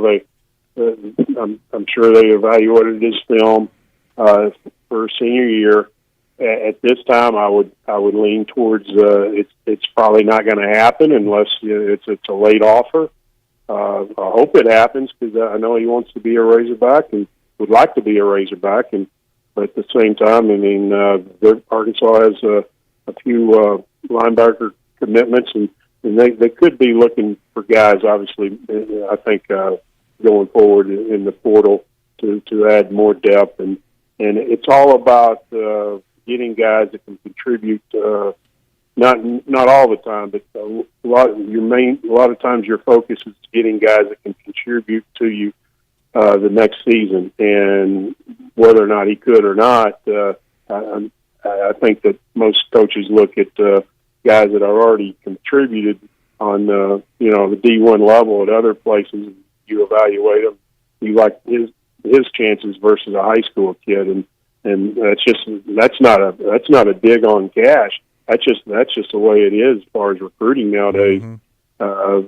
Kids, and now Cash, if he was pre-portal, he may have quite a few more offers than he has right now. And he has some pretty good offers right now, but he would probably have quite a few more. And when schools were looking to develop, but now with the portal, it's just not that way. RD, man, thank you for the time. We will talk. Well, next week is Thanksgiving. We'll be off. I'll get with you. We may have you next Wednesday. We'll see how things are going. All right, I'll see you at Thanksgiving. Send me a plate. All right. See you, RD. Later, man. See you. Richard Davenport, Arkansas Democrat Gazette, WholeHogSports.com. When we come back, we're going to talk about the Little Rock Trojans. Joe, I watched the first 8, 9, 10 minutes of that game against Tulsa. Dude, it was ugly. Little Rock couldn't make a shot. It was just, I was like, man, it's going to be a rough night for the Trojans. I turned it off. About an hour later, I see a tweet. What a great win for the Trojans. Nice. Not only, they were like a 10, 11-point underdog. They win it by like 10 or 11, 13. Those are the games you appreciate more. Played well after I turned it off. We'll hear from Darrell Walker when we come back. They're getting ready to take on the Razorbacks tomorrow night. It's Out of Bounds.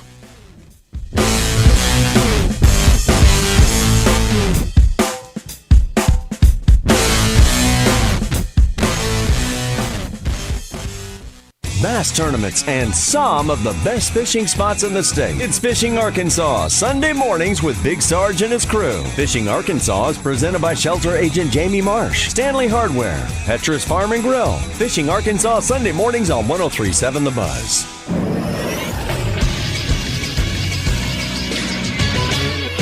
This is Sports Center. Last night in college basketball, Little Rock beat Tulsa 71-57 behind Jonathan Watson's 23 points, 7 rebounds, and 5 assists. Watson is the brother of former Razorback Chandler Watson. Little Rock's next game will be tomorrow against Arkansas at 8 o'clock. In the SEC, 8th-ranked Alabama won a high-profile matchup against 25th-ranked Illinois 100-87. Grant Nelson led the way for them, recording 23 points and 8 boards. 23rd-ranked Texas A&M also took care of business, beating Southern 71-54, despite shooting 37% from the field and 19% from 3. Tonight in the SEC, there will be 6 games. The most high-profile is 11th-ranked Tennessee taking on Virginia at 8:30 on CBS Sports Network. And prior to that on CBS Sports Network will be the biggest game nationally as 13th-ranked Baylor will take on 22nd-ranked St. John's at 6 o'clock. I'm Christian Weaver with the Buzz Radio Network.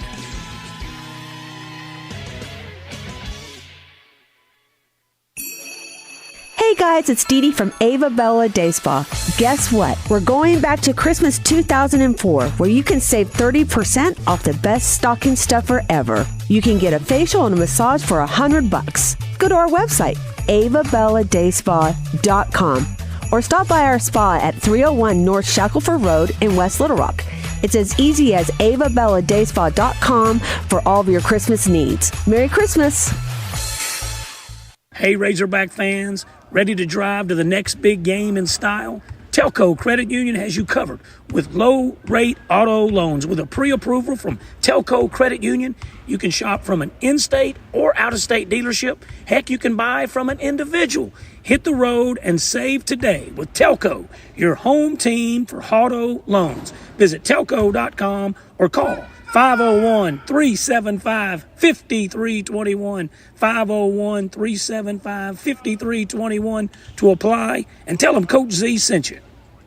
Once again this year, The Buzz is proud to bring you college football talk with Mark May every Thursday morning on Morning Mayhem. Brought to you by Edwards Food Giant, the meat people. Mark will break down the week's biggest games and discuss who will win and why they'll win. Proudly serving Little Rock and the surrounding areas, All About Tire and Brake Tire Pros is your trusted one-stop shop for all your automotive needs. From auto repair to buying tires, our experienced technicians and tire experts will provide personalized care and expert advice to help keep you and your family safe on the road. Any car, any job, our goal is to make your experience quick and easy. Visit us today in Little Rock or Mapleville or online at allabouttireandbrake.com. Tire Pros, love the drive. 2 guys drove to work. Neither guy wore a seatbelt. One guy got a ticket. One guy didn't. The same 2 guys drove home. One guy wore his seatbelt. One guy didn't. One guy made it home. The guy not wearing his seatbelt didn't. Don't risk it. Click it or ticket. Paid for by Arkansas Highway Safety Office. This month at Gwatney Chevrolet, you could be eligible to make no payments for 90 days. That's right, qualified buyers don't pay on new purchases at Gwatney Chevrolet until 2025. If you're in the market for a new Chevy car, truck, or SUV, now is the perfect time to buy. It could be yours with no payments until next year. Want to find out if you qualify? Give Gwatney Chevrolet a call at 501-982-2102 or come see us at 1301 TP White Drive in Jacksonville. Chevrolet. Together, let's drive. Out of Bounds on 103.7 The Buzz. Live from the Gwatney Chevrolet studio. Gwatney Chevrolet. Driving, trust every mile. Out of Bounds with with Wes Moore and Joe Franklin on 103.7 The Buzz. Welcome back to Out of Bounds. I'm Wes Moore, got Joe Franklin, and we got Darrell Walker, head coach of the Little Rock Trojans, fresh off of a nice win last night in Tulsa. Coach, welcome to the show. Congratulations. Thank you. How you guys doing? Man, I'm good. I was telling everybody I watched the first part of the game last night, and offensively it was a struggle. I had to turn it off, and then I see the tweet, and y'all put up 71 points, and I'm thinking, what in the world happened? What'd you get going offensively last night? Ante really got going in the post with like 5 or 6 straight baskets, and Jonathan Lawson got hot from the field, and so did Gwatney Wilkerson. And I thought it played a good overall good basketball game. I thought defensively we were really good. And when you're on the road, you have to rebound the basketball. We hadn't been doing that. We out-rebounded them last night. I know, Coach, you have said that over and over. I've heard you just pounded it. We've got to rebound, and you were worried about the defense because of this 4-game road trip to start the season. And it started off as a struggle rebounding, but and defensively, you guys are coming around in both. That's got to make you happy as a coach. Well, if you looked at our numbers, our first 4 games, we were holding teams at 35% shooting from the field. The reason why we wasn't winning was because teams were shooting making 25 free throws a game. They were out-rebounding us by about 10 or 12, averaging about 15 offensive rebounds. And it's going to be hard to win a basketball game. If you look at the numbers of 35%, you think you should be winning basketball games. But we cleaned that up the last couple of games. What was the key to turn the game around last night against Tulsa? Well, I thought our defense really got really, really good the second half. And not that it was bad in the first half. It was 25-20 at halftime, so we were playing good defense. We just wasn't scoring the ball at the time. Ante got hot in the post, and I just kept running the same play over and over back to Ante, and he just kept finishing at the rim. Yeah, you guys put up 51 second-half points after scoring 20 in the first half. That's a drastic turnaround right there, Coach, to go from 20 to 51 in the second half. And you've said it, though. We can score points. You've always said that this team can score. Yeah, all my teams, as a coach here in Little Rock, all my teams have been able to score points. When we're really dangerous, when we're scoring points and we're guarding you. And we're really playing good defense right now. I like the chemistry on this team. I got some good guys. Got some, even though we're shorthanded with Jordan Jefferson's back being messed up. Creed Williams is going to be out probably for 2 or 3 weeks with a bad ankle injury, and of course KK is out for the season. So we're really shorthanded. But these guys are in great shape, good conditioning, and they've bought into being a good team defensively. And defense travels. Where's your strength in scoring? What's the strong suit of this team when it comes to scoring? Well, I think we can flat out shoot the ball. We can get out the open court and push the basketball. When Ante is playing well, he gives us a post presence, and we also create some scoring opportunities when we block shots and when we turn people over. We're turning people over about 17 times a game earlier in the season. I don't expect us to keep doing that for the whole season, but we're the top in the country in shot blocking and steals right now. You mentioned Mwani, the transfer out of LSU, Mwani Wilkinson. What has he brought to the team as far as his experience playing Power 5 SEC basketball? Well, just his experience along with Jonathan Lawson. Those guys have played at a high level. Jonathan played at Memphis and Creighton, and Mwani was at 4 years. So they've been in big stages before, in big arenas. Gwatney is really shooting the lights out of the basketball, and so is Jonathan. Those guys are flat out shooting. And then Isaiah Lewis stepped in for KK is really learning the system. He's getting better game by game. So my thing is we just got to keep being real solid defensively, and we got to rebound that basketball. Who is playing your point guard right now? Is it by committee? It's by committee. The way we play, I don't need a traditional point guard. I just need somebody that can bring the ball up, run the team, and hit the elbow and go play. Because we run a lot of our sets hitting the elbow and a lot of constant movement without the basketball. Going into the season, you have a certain thought about how this team looks. How does that compare to where the team is now this early in the season? Well, I was thinking about that I would have KK for the whole year. I have maybe 18 points and 5 rebounds and 6 assists that I could count on every night, but that's going out the window. But they are taking the identity of we're going to try to do our best to guard you every night and make you have to score on us every night and make everything difficult. And they're taking that mindset right now. Now, we got a lot of guys that can put the ball in the basket on this team. When we're not turning the ball over a lot and we're rebounding the basketball, we're a dangerous team. Coach, I don't want to get you in trouble, so I'm not sure if you can talk about it. KK's little brother signing with, is it official, signed with Little Rock? The two of them playing together next year? Is that something you can discuss? Probably not. Okay, well, we'll move on. How about coming to Arkansas and playing the Razorbacks tomorrow night? Well, Arkansas is always a special place to me. I've had an unbelievable, great career at the University of Arkansas, so I've known so many people in this state that's been good to me in this state, so it's always good to come back to Fayetteville. What have you seen out of the Razorbacks so far early in the season?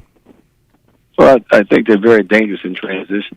I think they get out. They're one of the better teams in transition, so we're going to have to get back and build a wall in transition. And then you can't have a game where you got 15, 16 turnovers against Arkansas because it's going to make you pay. They score off a bunch of turnovers, and we got to protect the basketball. If we guard the way we've been guarding for the last 4 games in a row, we'll have a chance to be in the basketball game. Coach, we know about all your accolades as a player at Arkansas, but what is it about it that makes it so special? That makes Arkansas special? Yes. Well, Arkansas is basically like Kentucky. We're the only. This is the no pro sports in Kentucky, no pro sports in Arkansas. So people live and die with the red and white. Whether it's football, basketball, baseball, whatever it may be. This was makes this state so special. And then the people, they never forget you. I mean, I can go to all crazy parts of the state of Arkansas. You'd be shocked up. People will come up to me, and I'm 63 years old, and people will come up and say, "You were one of my favorite basketball players." So I'm always going to love this state. I mean, I grew up here. Coach Sutton and Patsy Sutton developed me into the person that I am right now, and the people in this state see me grow up as an immature 18-year-old kid to where I am now. So I think I've always had a special relationship with the people in the state of Arkansas. Coach, hog call's pretty special, right? What'd you say? The hog call, that's pretty special when you hear it, right? Well, it's been going on, so it's been going on since the 50s, I do believe. So big suey. Well, I just wonder what goes through your mind. Hopefully we'll be calling the Trojan call tomorrow. That's what kind of emotions go through you when you're on the bench in a game and they're calling the hogs, and it is special, but you're on the other side of it now. And look, man, let me tell you something. Those fans, they love me, but make no doubt about it. They ain't pulling for me to win, and I understand that, and I have no problem with that, and that's the way it should be. Coach Walker's grandson is an up-and-coming sophomore running back. Is really good, Javion Walker. I've talked about him on the show before, and Coach, I got to wonder, you becoming more and more of a kind of a high school football fan, watching your grandson run around and make plays? No, I watch on TV sometime. I refuse to go to games. I tried to steer him away from football, but that's in his blood. That's what he likes, so I stay out of it. And he's matured into a really good young man and good student and a very manable young man. My wife has done a great job of raising him along with my. But she's the one that done everything with him, and he's, from what I've been told, Wes, you tell me he's a pretty good prospect. He is. You should know. You watch all the games. Yeah, for a sophomore, he can run it. And right now, he's trying to overcome a high ankle sprain and a little hobbled, but getting better and better each week. But I can't wait to see him play his junior and senior year. He can go. He can go, Coach. Well, as long as he likes it, as long as he does what he's supposed to do in the classroom and keeps maturing as a young man, he won't have any problems from his pawpaw unless that changes. Well, Coach, we always hear about the differences with basketball players, football players, the physicality. Now, that is the style that you played, so you passed it down to him, so he is playing some good football then.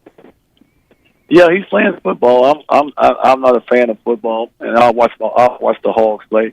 I'll never forget. I'll tell you a quick story. I'm on the plane with Michael Jordan and Richard Dent, who's a Hall of Fame football player, and they're arguing back and forth. And MJ tells Richard Dent, football players aren't very smart. That's why they play once a week. And I thought that was a heck of a statement. He said, "You guys ain't smart enough to play 3 games in a week." So it's football is just a violent sport. Now I enjoyed it growing up when I was a kid, but now it's just you got guys 6'6", 275, running 4.3 40-yard dashes, and they intend to do bodily harm to you, man. Coach, enjoyed the conversation. Y'all have a safe trip. Best of luck, and we will definitely talk to you soon. Okay, thank you so much. Appreciate you guys. Bye-bye. Thank you, Coach. Darrell Walker, fresh off the big win in Tulsa last night. And, yeah, that's got to be a little weird because they're going to call a timeout. He calls a timeout, stop a run. They're calling the Hogs, and I'm sure he's busy trying to get to his team, coach his team. But the thing about it is he's been through that already, so it's nothing that's new to him at this point. Got to be impressed, though, with their defense and what they're doing. Tulsa had been scoring, like, in the 80s. Been putting up a lot of points. I was looking, just trying to get a feel for that game and what it may look like last night. And I noticed Tulsa was a high-scoring team, and they held them to 57 last night. That's some impressive. good D. Maybe something to look at tomorrow night. Over under for Arkansas Little Rock. Heck, I don't have to wait till tomorrow night. Bet Saracen's already got that out. I'm sure because I've seen the line, right? Isn't the line out real quick? Won't recognize my face with the microphone in the way. Basketball. Here we go. No line yet. That's women's basketball. Oral Roberts, Arkansas. They play tonight at Bud Walton Arena. Arkansas women favored by 3.5. Southeast Missouri State at UCA tonight. Bears favored by 2. Heard Acree talking a little basketball a little earlier. Oh, remind me tomorrow. We'll check on that. Let's go to Brent and Searcy real quick. Brent, what's up? Hear me? There you go. I got you. My question is, I'm seeing all the stuff that Coach Pittman is going to be retained, and that's neither here nor there. But I got a question for you. What do the fans? I mean, are we going to be stuck with him another year for another 6-6 next year? I mean, is Hunter Yurchek just saying, our athletic department just saying, football does not matter? I mean, sooner or later, you got to cut bait. What if they go 8-4 next year? What if I win the Boston Marathon? Well, I mean, because earlier, Brent, before the season, you weren't excited at all, and you thought they were probably going to go 4-8, and now they've gone. They have a chance to better that and go 6-6 or 7-5, and then if they do it the next year, improve by 2. That's feasible, right? Because we just saw that happen, and he has won 8 games here at Arkansas before, so maybe he could do it again.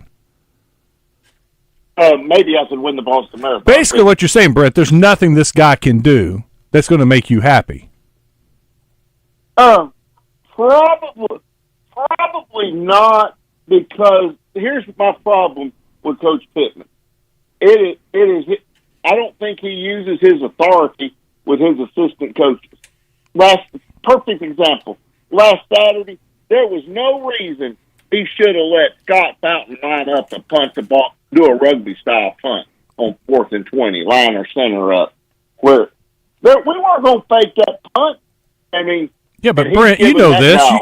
You know a lot about football. One of the reasons they do that is it gives the defenders more time to run down the field and cover that punt. They've done that several times this year and been successful. All that happened is the punter dropped the ball. I mean, you can't get mad at Pittman or Fountain for that. The punter dropped the ball when he was jogging out there and just tried to kick it. I don't know. I just think, it's my opinion, I think the Razorback fans, we deserve better than 7-5, 6-6. That's all I'm saying. I mean, we haven't had a good effort at home all year till Saturday in Tennessee. We need to beat a team. We're not. I don't know. I'm just frustrated. I'm a frustrated fan. I can tell, Brent. Hey, man, thanks for the hang in there, and I hope they win the last 2 games for you. Cowboys. Well, between them and the Cowboys. Yeah, I know. It's tough. Weekends are tough. You say we deserve better? Why? Why do we deserve better? So you're saying Texas fans don't deserve better? No, they don't. Do the Tennessee the Ole Miss fans don't deserve better? I mean, they say all the same thing. We deserve better. Well, why do you deserve it? What makes you so special? You deserve better than this. I don't know. Everybody can say that. It's like players that want to thank God for helping me win. Well, God was letting the other team lose. God didn't want that team to win. Well, hey, the difference is Texas and Ole Miss, they are getting better and they're seeing those results, but at a time when you do see those results, still expectations go up even more. You want more. Definitely. Anytime you see something better, you still want more. LSU. Look at LSU. They won a national championship, 2-3 years ago?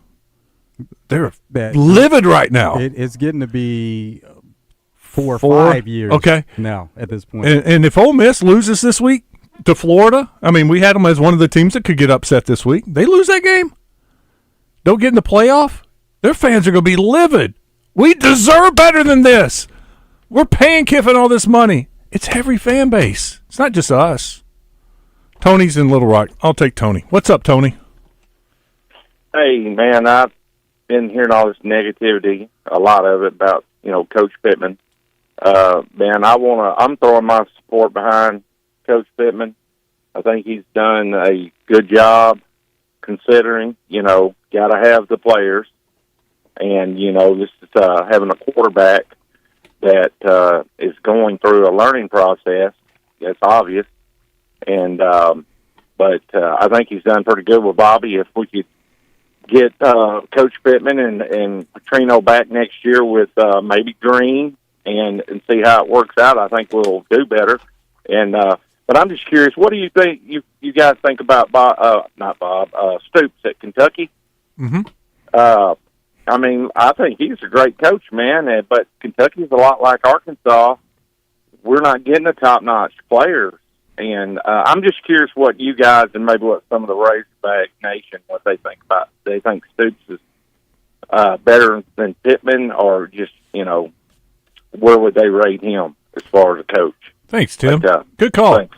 That was a good point about the Green being better next year. I think the entire offense. Remember, that was one of the things that I remember DJ and some of the guys who have played for Pete Petrino have said, this offense is complicated. It took them a while to learn this offense, and it was the second year when they really started to get it down. So that's the hope, that the offense would be better. As far as Kentucky deserves better, guys. They deserve better, right? Look at what's happening with Kentucky. Stoops had a good year. Now it's back. Not looking good. It's everywhere. I like Stoops as a coach, and it's probably a similar situation with Kentucky and Arkansas. They going to fire Stoops? No, I don't think they're going to fire Stoops. Oh, look at the phone lines lit up. All of them lit up. All right, let's do this. Let's take the break, take the calls when we come back. We do have an open segment when we come back. I'll take these calls. We got you rolling right now. I like it. Stick around. It's Out of Bounds.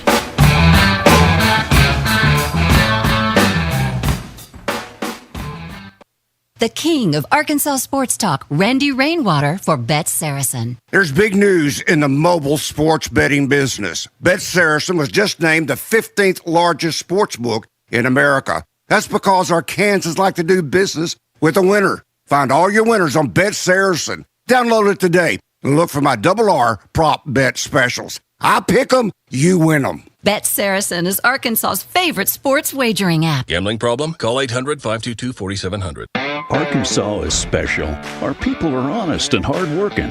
The Brad Hendricks Law Firm is pure Arkansas. We were raised here, we live here, and we're straight shooters. Unfortunately, out-of-state lawyers who care nothing about Arkansas are advertising for your legal business. They don't understand that you don't hand Arkansans a pile of cow dung and try to tell us it's a rose. Don't be just a number. Call the Brad Hendricks Law Firm. Tradition, reputation, results.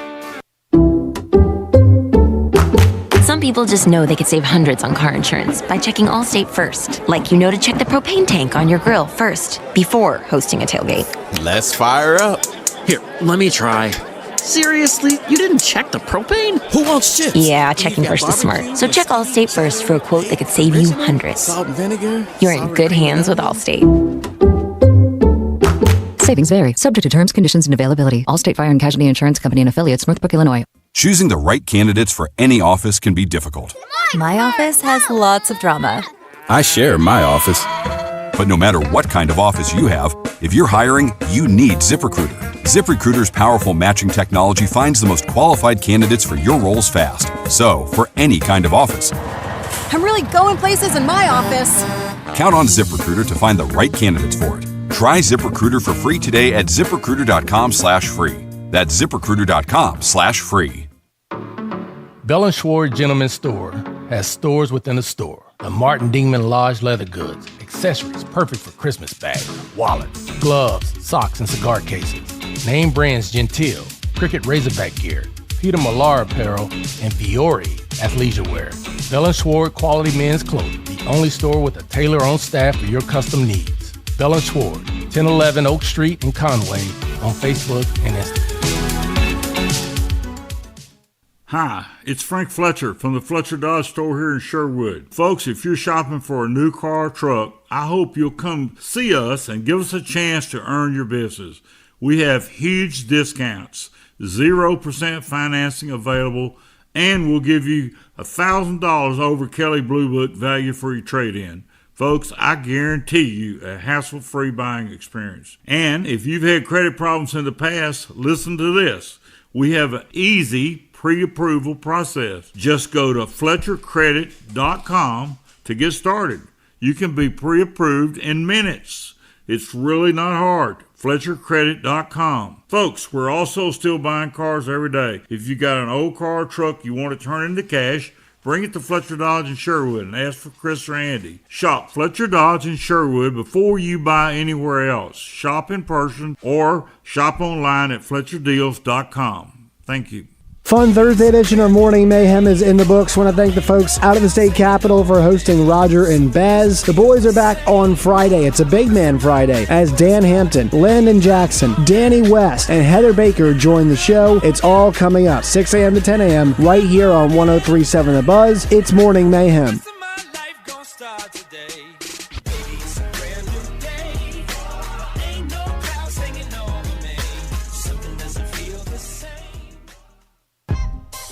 Out of Bounds, live from the Gwatney Chevrolet studio.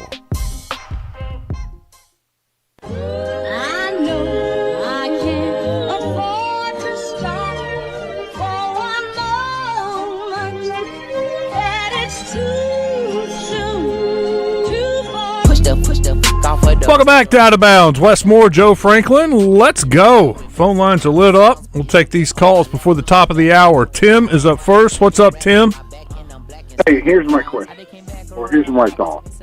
For anybody who wants to complain, if anybody has a complaint, ask them are they part of the part where they have to pay. They're looking for the 5,000. I got you, Tim. You got bad line. I'm gonna have to hang up on you. I get what he was saying. Are you part of the problem or are you part of the solution? Hey, that's good that you caught it. I don't know how you were able to decipher that one. Yeah, I think I heard his wife yelling in the background. That's how. No, it's good. Look, not everybody can afford to pay. I get that, and they can still complain and gripe and because they're fans. That's what fans do. But if you can't afford, I think you could be a part of the solution. Laughing Larry. You laughing, Larry? Hey, man, I just want to, about Coach Pittman. I'm not sure about the hiring process, but I do know that your tech was pretty new still when he hired Pittman. He was still trying to test the waters.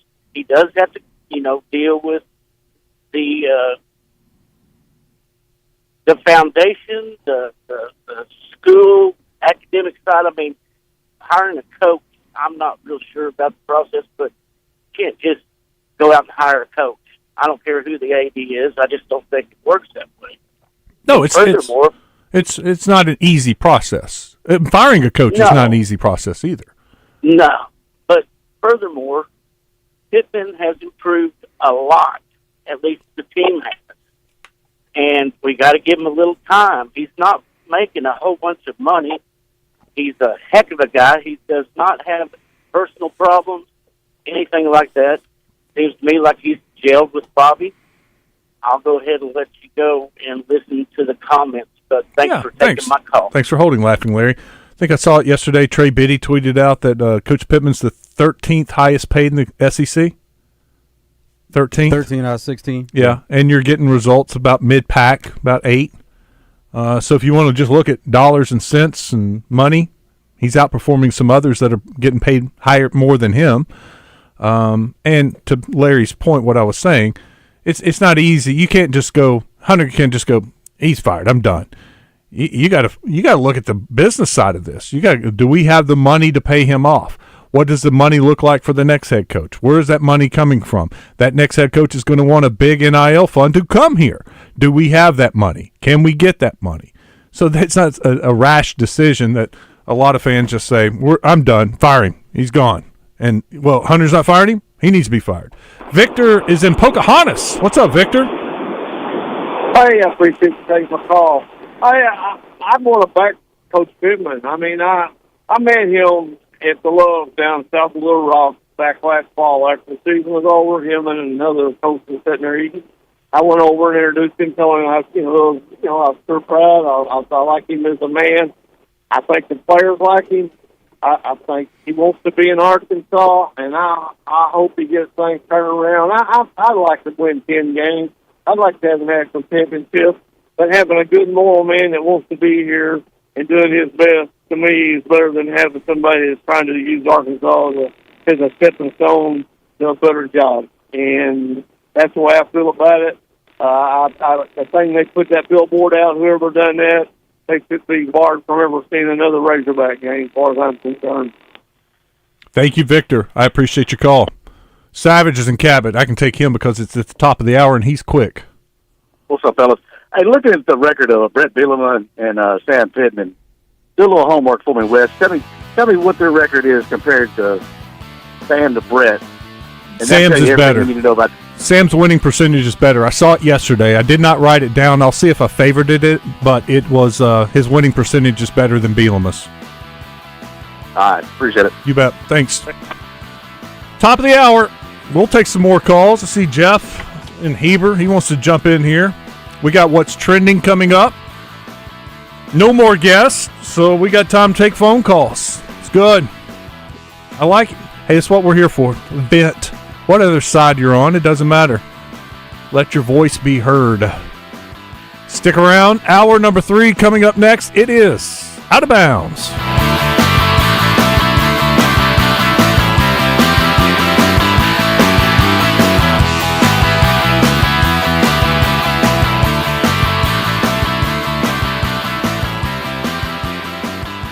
Black Friday, Brown Friday, Blue Friday, Floral Friday, doesn't matter. It's all priced just right at Lazy Boy Home Furnishings and Decor, where comfort meets style. No matter what color it is. Through December 2nd, save up to 50% on select items, 35% on sectionals, plus 30% off store-wide. The color choice and style are all yours. Shop extended hours to outfit any room in your home at Lazy Boy Home Furnishings and Decor, Shackelford Galleries of Little Rock. Long live the lazy. Hello, this is Justin Acree. If foot or ankle pain is slowing you down, it's time to visit the experts at the Orthopedic and Spine Hospital at UAMS Health. Doctors Martin, Matthews, and Parham provide both surgical and non-surgical treatment for foot and ankle issues. From common problems to more serious conditions, they're here to get you back on your feet, literally. Call Ortho at 501-686-TOSH to schedule your appointment today and get back to living pain-free. That's 501-686-8674. The doctor will see you now. Tap Time with Bryce Nall and Scott Parton, presented by New Providence Brewing, returns this Thursday at 7. Tap Time is Little Rock's premier radio show for beer lovers by beer lovers. Tap Time Thursday from 7 till 8 on 103.7 The Buzz, live from the Edwards Food Giant Studios. Do you understand the words that are coming out of my mouth? Don't worry, we don't understand ourselves either. 103.7 The Buzz. Buzz News with KARK's Claire Kreitz. State lawmakers are starting to file bills for the legislative session. 2 bills target the use of fluoride in Arkansas's drinking water. Right now, the state mandates the use of fluoride and puts the Department of Health in charge of setting limits. One bill would repeal that, and another would allow voters to decide whether their public water system has fluoride. Right now, the limit is based off the CDC recommendation of 7 milligrams per liter of water. That comes out to about 3 drops in a 55-gallon barrel. A jury awarded $98 million to Harding University alum Botham Jean's family. John was shot and killed in his apartment by former Dallas police officer Amber Geiger. The jury ruled that she used excessive force in John's 2018 killing. The civil verdict comes 5 years after she was convicted of murder and sentenced to a decade in prison. This is Claire Kreitz for the Buzz Radio Network. It's your Razor Hog update on Out of Bounds, giving you updates from the hill. Presented by Bradford Marine and ATV, now carrying the 1650 Duck Boat, featuring a heavy-duty built timber hull. Weather from the Fletcher Weather Center with KARK's Juliana Cullen. Sunny and seasonal weather on the way for your Thursday. Temperatures will be warming up into the lower 60s this afternoon, but we will keep a breezy northwest wind anywhere from 10 to 20 miles an hour. Cold temperatures in store for tonight will drop down into the 30s to start off your Friday morning and warm up into the upper 50s and lower 60s for tomorrow. This is meteorologist Juliana Cullen with the Arkansas Storm Team for the Buzz Radio Network. Riverfront Steakhouse Special, dinner for two for $60. 10-ounce filet, fried shrimp, 2 sides, and our famous salad bar. Only $60. Good Thursday, Friday, and Saturday night.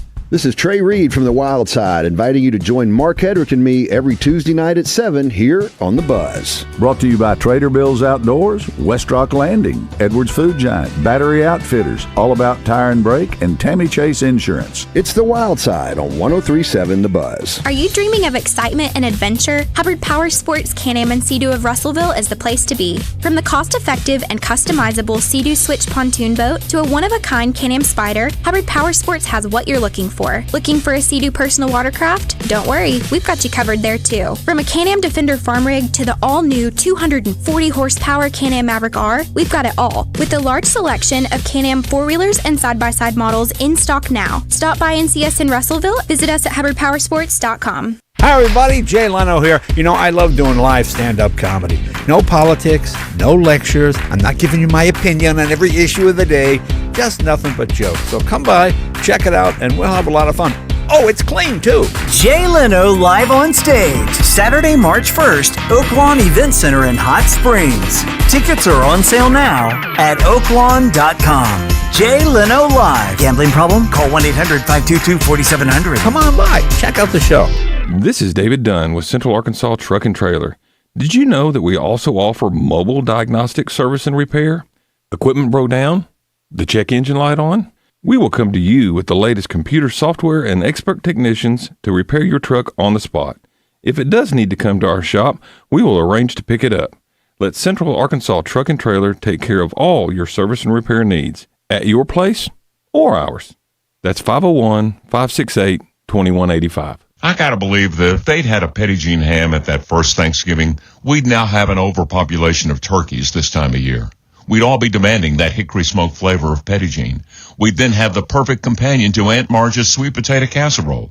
Aunt Marge would even wonder why you hadn't thought of it before, and why you keep calling her Aunt Marge when that's not her name. Be different. Be you. Be a champion by visiting your favorite grocer or supercenter for a Thanksgiving ham from Petit Jean. Your family will taste the difference. Oh, they'll love the difference. Hurry up, dude. The game's about to start. Nothing beats spending the day watching the game with your buddies. Dude, I'm literally right here. Let's do this. Which is why a shelter insurance renter's policy is key to your winning game plan. It protects things your landlord's policy doesn't. Dude, where's your TV? What? No way, dude. Like that flat screen TV that just got stolen. See shelter agent Vic Seidenschwartz in Carlisle, Lawrence Forrester in Cabot, or Hayden Strickland in Sherwood. Where there's Razorback football, there's the First Security Bank fifth quarter postgame show. Join Randy Rainwater, Marcus Elliott, and Trey Schapp after each Razorback game right here on 103.7 The Buzz. Listen in as they interview players and coaches and discuss each week's outcome. Get inside the huddle and the locker room with 103.7 The Buzz, bringing you all the information you want to know. It's the First Security Bank fifth quarter postgame show only on 103.7 The Buzz. When you're hiring for your business, ZipRecruiter's powerful matching technology makes finding qualified candidates for your job easy. This made us wonder, what if the rest of the world was as easy as ZipRecruiter? Math problems wouldn't be so problematic. K equals 42. Escape rooms? Elementary. And summiting Everest would be a walk in the park. In the meantime, if you want to make your hiring easier, use ZipRecruiter. And right now, you can try it for free at ZipRecruiter.com/free. In fact, 4 out of 5 employers who post on ZipRecruiter get a quality candidate within the first day. Simple. So, see what the world is like when ZipRecruiter does the hard work of hiring for you. Just go to ZipRecruiter.com/free to try ZipRecruiter for free. Once again, that's ZipRecruiter.com/free. ZipRecruiter.com/free. Live from the Gwatney Chevrolet studio, this is Out of Bounds with Wes Moore and Joe Franklin on 103.7 The Buzz.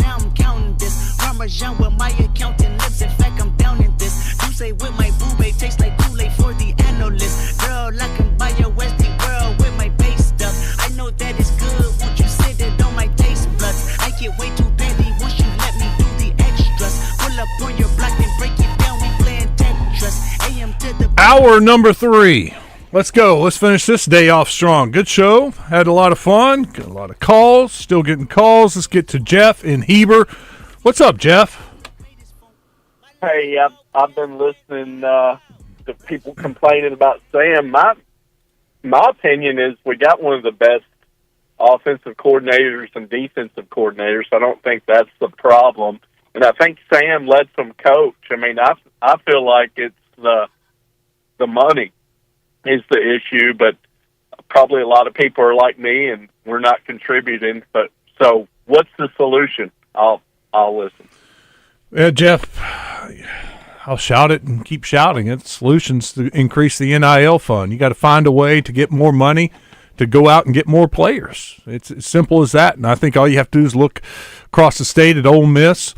Last 2 years ago, Joe, when Coach Kiffin got upset with their NIL, wasn't good enough, and he made a plea to the fans and said, of years ago. "Yeah, we got to step up our game," and they did, and they went out and they hit the portal. You look at the guys that they brought in this past year, and now they're a top 10 team. They are, to me, a dark horse. You call them a dark horse? I think they got a chance to win a national championship with the guys that they have. Now, he recruited high schools well, but he also hit the portal well. Those guys are contributing, and it all came about because they stepped up their game and had a better NIL fund, and they're able to go out and get some players. I think that's what Arkansas is missing. I mean, you can point at coaching, and that's a fine criticism, but I think it's also fair for me to point at the lack of NIL funds, and Arkansas's got to step up their game. Oh, that's always going to be the case. Money is always going to be that driving force. And there was a vision when NIL and everything in the beginning stages that this would kind of balance out college sports. And we've seen that with some of the teams that may not have been able to compete on a certain level. We've seen that there is more parity there, but you have to play it to your advantages. Every school has to find a way to play the system in a certain way to get the right players in place, spend the right amount of money, and then you'll see the results on the field. Yeah, and then you have to hit on those guys that you're spending money on. That's a huge part, too. If you're going to go out and get a top player or what you think's a good player, he's got to play good for you. He can't underperform with what you're paying. You just can't afford to miss. It's almost like you take baseball and the teams that have just a little bit of money, when they go out and spend that money, they can't afford that player to have a bad year. Or chances are that team's going to have a bad year because they chose to spend their dollars on this free agent. And if the free agent doesn't deliver, then they're in trouble. D3 Auto Sales text line. A lot over here. JR wanted me. Sorry, JR. You know what? Coach Walker, you heard him. Great guy. He loves Razorback fans. If you want him to sign something tomorrow night, I bet he would. Even if they lose, I bet Coach Walker will sign whatever you want him to sign. Maybe better to catch him before the game, though, if you can. And that has nothing to do with a result. It's just that they're spending more time on the court before the game than they are after the game. Once the game's over, they're trying to get off the court. Well, and then they got media responsibilities, and then they want to load up, get on the bus. And but if it's just a quick little signature, he might. 501 says he's on the same page as Brett. 5th year, you either know he's right, Coach, or he's not.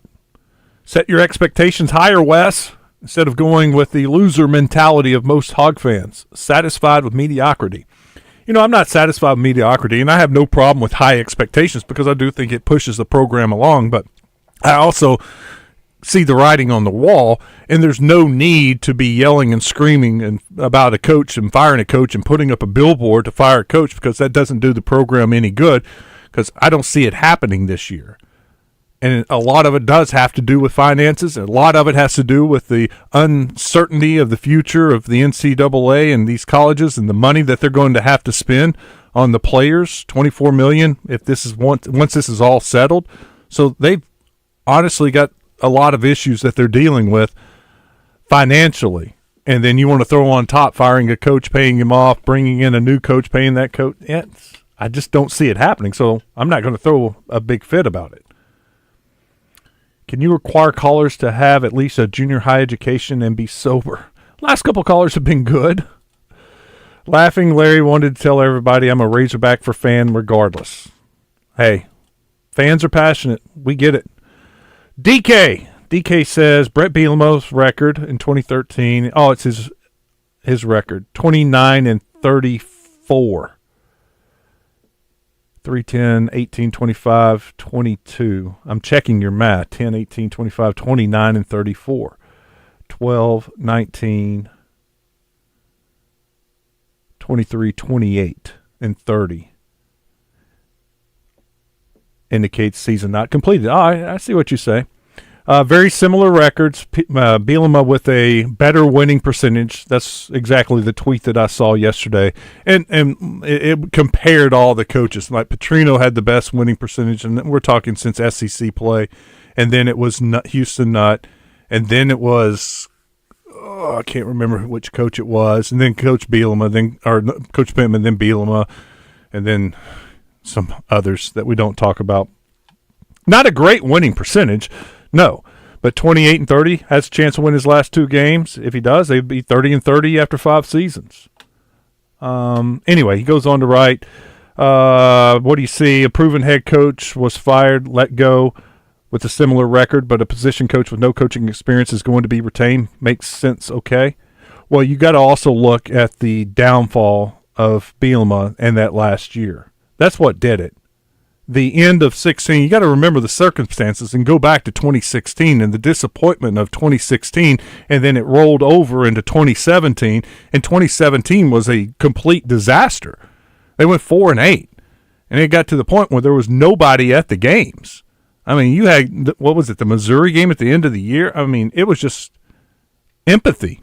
And at least now, I mean, last week it was a huge crowd, great environment. People were excited. Yeah, they lost, but 20-10, it was a good game. They didn't get blown out like most people thought, or some Razorback fans were thinking. So it's just, it is. While the records are similar, it's apples and oranges comparing this year to Bielema's last year. It's totally different. There are always going to be differences, but you can find some similarities in it also. And there are people that are going to try to make a statement in that same way, or have tried to make a statement in the same way, where they're not going to games, but the numbers show that it's, it may not be as extreme, but there are people out there, that's how they want to make their statement, by not going to games, not contributing to funds, to certain NIL funds, or to the school as a whole. Stat writes in, Wes is a little fired up today. It's nice, by the way. I agree with you, Wes. The Lord does not care who wins or loses in sports. Might as well ask Pigskin. He may have more authority on that. Yeah, we've talked about that with Pigskin before. Not that I am for or against Sam, just commenting on the records between Sam and Brett. That's another one. Did the math for me, thanks. Very close. Very, very close records. Is there anything that tells what the highest NIL funded programs are? Would be interesting to see how many are top 10 teams. And really what we have is had some individual programs talk about what they have spent to get their teams. Like, for example, I've seen a story about Ohio State and the team that they have and how much they spent. And it is well up there. And they have one of the best teams. Another was Who was it that came out? Was it Texas that the NIL money came out? How much they had spent for this year's team? I can't remember seeing any figures on any teams, but you've seen estimates where, like with Texas, for example, offensive linemen. Mm-hmm. There was something put in place where it was like offensive linemen were getting a certain amount, and it just showed that there was a blueprint. If you're an offensive lineman and you're committing to Texas, this is what's happened in the past, and that's almost something that you could expect. LSU, they put a lot into their NIL. You don't know exactly what there is, but you can look across multiple sports. You can look at football, women's basketball, gymnastics. You see that, and there's even baseball. Yeah, and there's even a documentary out where it followed Angel Reese, Jaden Daniels, Livy Dunn, and some of the things that they were doing throughout their college experience. Unfortunately, there is not like a tracker, a website that you can go to that reports all the NIL spending by individual schools. It is not reported like that. 501, it's Tuck. Tuck says, I don't care if Pittman stays, but Scott Fountain has got to go. What do you think about the under in the Steelers game tonight? Yeah, that's what we've talked about quite a bit, that it points to being one of those games where the under is going to hit. A defensive battle, two really good defenses. Cleveland's offense has been struggling. I'm going to check the very latest on Bet Saracen as far as tonight's game and the over-under. Earlier today, I saw it at 36.5, and it is still at 36.5, and the Steelers still favored by 3.5. Yeah, it probably won't move much from where it is. Can we talk about the schedule and how we get an easier one like Texas had? Luck of the draw, I guess. Hey, this brought and I never said anything yesterday. I totally forgot about it. There is a great tweet, side-by-side comparison, and it's something to the effect, I can't remember the words that ESPN used on their graphic, but it was the best or quality wins for Texas, and it was Vanderbilt and Arkansas. And then for Tennessee, it says worst loss, Arkansas. And everybody's like, it can't be both. It's got to be one or the other. If it's a quality win for Texas, it can't be a bad loss for Tennessee. I think it's probably a worse loss for Tennessee than a good win for Texas. Agree. I think that's a graphics person issue.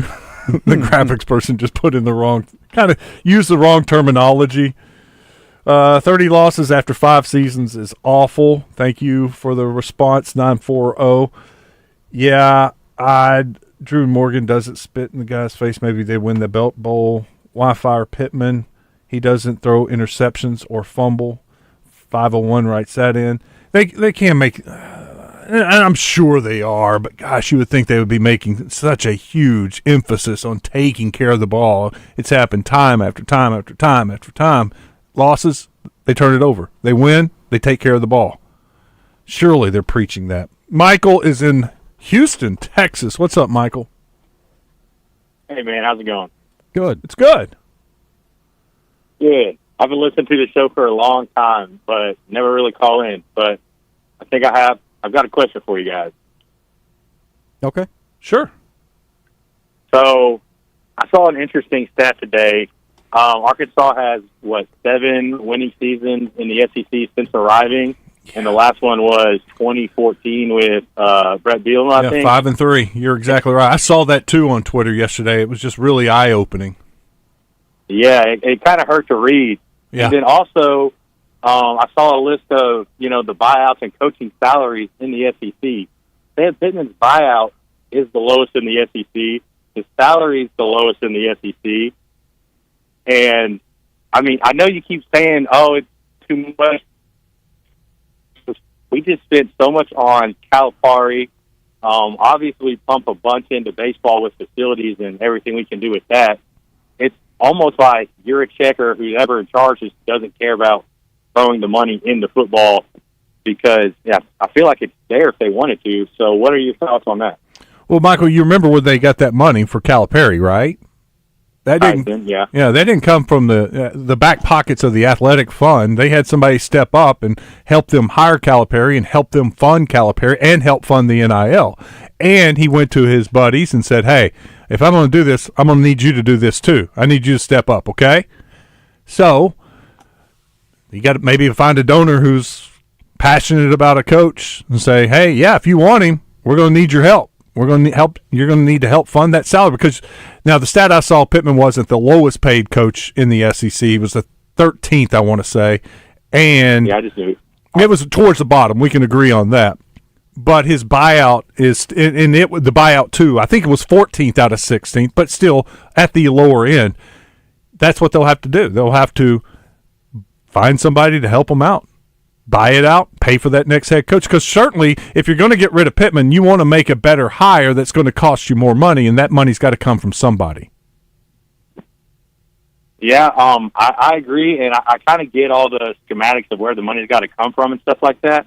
But also, isn't Arkansas one of like a limited number of schools that athletic department actually earns a profit and stuff like that? Yes. And if we're one of the more well-off athletic programs in the country, it seems like we would just be able to put a little bit more money to at least get to the middle of the pack SEC coach. We don't have to go ahead and spend $100 million like we do with Cal, but go ahead and get someone average. Michael, thank you for the call. What Arkansas does a really good job of is balancing the books. They know they have a budget. They don't blow the budget. They spend what they have. And if you want to spend more, you got to go out and get more. It's pretty much as simple as that. The problem is they're planning for a rainy day. That rainy day is about to come. When they get the notice from NCAA, you're going to have to pay $24 million to all your student athletes. Where's that money coming from? That's what they're planning on right now. That's what they're preparing for. It's a changing landscape. And it's not just Arkansas. Everybody's dealing with this. All these schools are preparing for that day, and that's, in my opinion, why we haven't seen the Power 4 teams that are struggling, anyone make a move and fire their coach. Yeah, and there's not a blueprint for that either. So there's going to be, every school is probably going to have a different approach as to how they go about separating or even if they're combining in this case, balancing with coaches' salaries and what they're doing with players. So everybody is trying to figure it out right now. Sounds like all of us in our life. Balancing our books, balancing our life. What's Trending in Sports is brought to you by Arkansas's own West Rock Coffee. Join West Rock Coffee, the Razorbacks, and their 1.5 million farmers around the globe. It's fall, so now it's time for your team to stock up on coffee, tea, and water delivered directly to your business. Contact them at westrockcoffee.com or 833-886-JAVA today. New York Giants have a new starting quarterback, a new old starting quarterback. Tommy DeVito is back. Last year was like a good story and all. It's kind of like how it happened, but you know, all the fun and games like outside it was fun. It was last year. I'm kind of over that. I'm sticking to football now. Not that I wasn't before, but really focused on that. The external stuff will be, on pause. Already had talks with everybody around me, like my inner circle. Like it is going to stay very tight and make sure that everything is about production. What does this opportunity mean to you? It means a lot. Just another opportunity to get out on the field, showcase my abilities, play for my teammates in the organization. What is your message to your teammates as you take over? Same thing as it was last year. I'm going to give you everything I can on the field, my heart and soul into it all the time, leading up to it, the preparation, and ultimately going out and playing on game day, but most importantly, like enjoying doing it. Tommy DeVito is ready for the chance. On the other side is Drew Lock.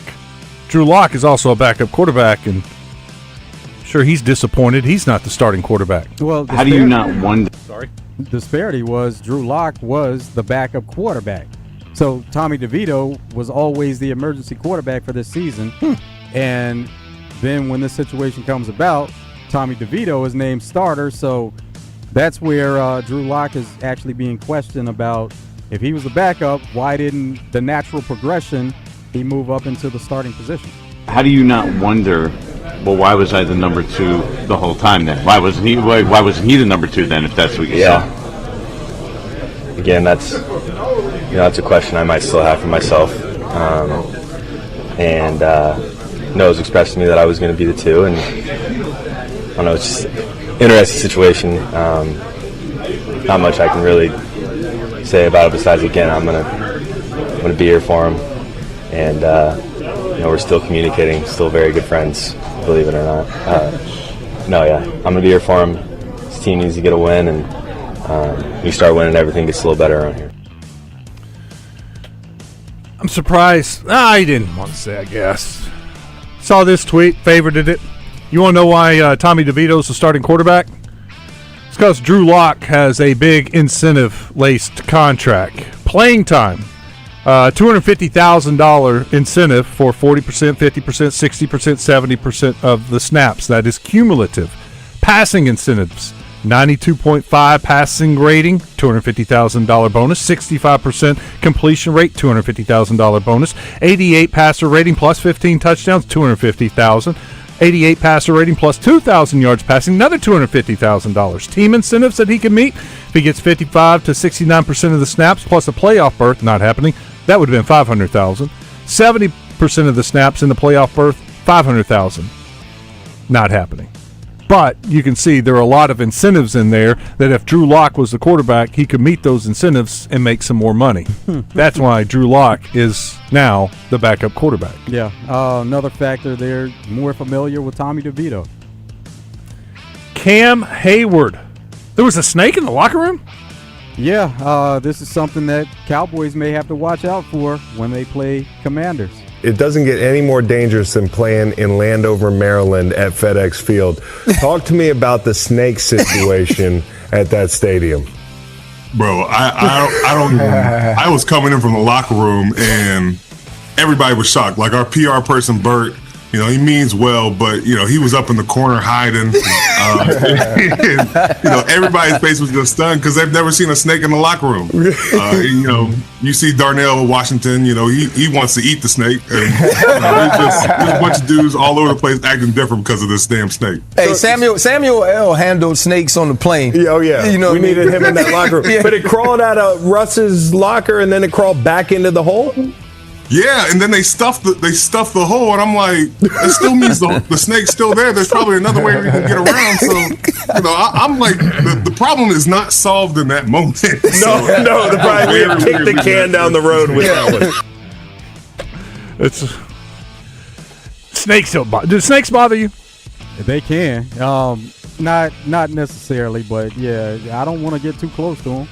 I mean, if it's one of the, there's certain type of snakes that's not going to bite you, or, that's the ones that you see around people's neck and they're holding and doing stuff at the zoo and stuff. Oh, that don't bother me. I had a friend growing up that any snake that was in the yard, he'd catch it, that would become a pet. Like, we had a big old rat snake, and, those are good. They eat other snakes. They eat the bad snakes, the poisonous snakes. They eat rats, rats away, they're good to have around. Man, one of them came around the front, and I heard some yells. Girls, so I went and got it, and I didn't want. They were like, "Kill it!" No, I got a hoe and just picked it up with the hoe and took it off and put it over there on the side. I'm like, just stay to the side of the house. Don't get over here in the front where everybody can see you. Dang, that's where all the the mice are. And so I'm sure you see some then when you're mowing. I've seen a couple, little small ones. Nothing major. Nothing major. I've accidentally run over a couple small ones. Oh, was it an accident? yeah, it was. And they were small. They weren't going to do anything. Let's take a break. We'll get to the baseball stuff when we come back. Got a couple of Cy Young winners announced yesterday, and a big night for Geno. We'll hit that when we come back. Stick around. This is Out of Bounds.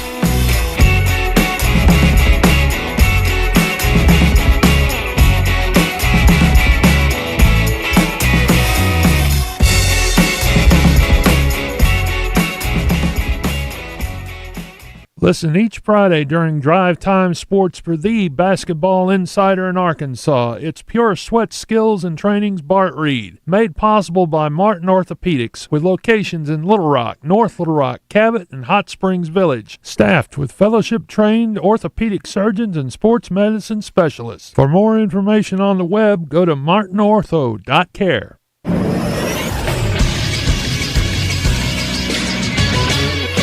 This is SportsCenter. Last night in college basketball, Little Rock beat Tulsa 71-57 behind Jonathan Watson's 23 points, 7 rebounds, and 5 assists. Wasson is the brother of former Razorback Chandler Wasson. Little Rock's next game will be tomorrow against Arkansas at 8 o'clock. In the SEC, 8th-ranked Alabama won a high-profile matchup against 25th-ranked Illinois 100-87. Grant Nelson led the way for them, recording 23 points and 8 boards. 23rd-ranked Texas A&M also took care of business, beating Southern 71-54, despite shooting 37% from the field and 19% from 3. Tonight in the SEC, there will be 6 games. The most high-profile is 11th-ranked Tennessee taking on Virginia at 8:30 on CBS Sports Network. And prior to that on CBS Sports Network will be the biggest game nationally as 13th-ranked Baylor will take on 22nd-ranked St. John's at 6 o'clock. I'm Christian Weaver with the Buzz Radio Network.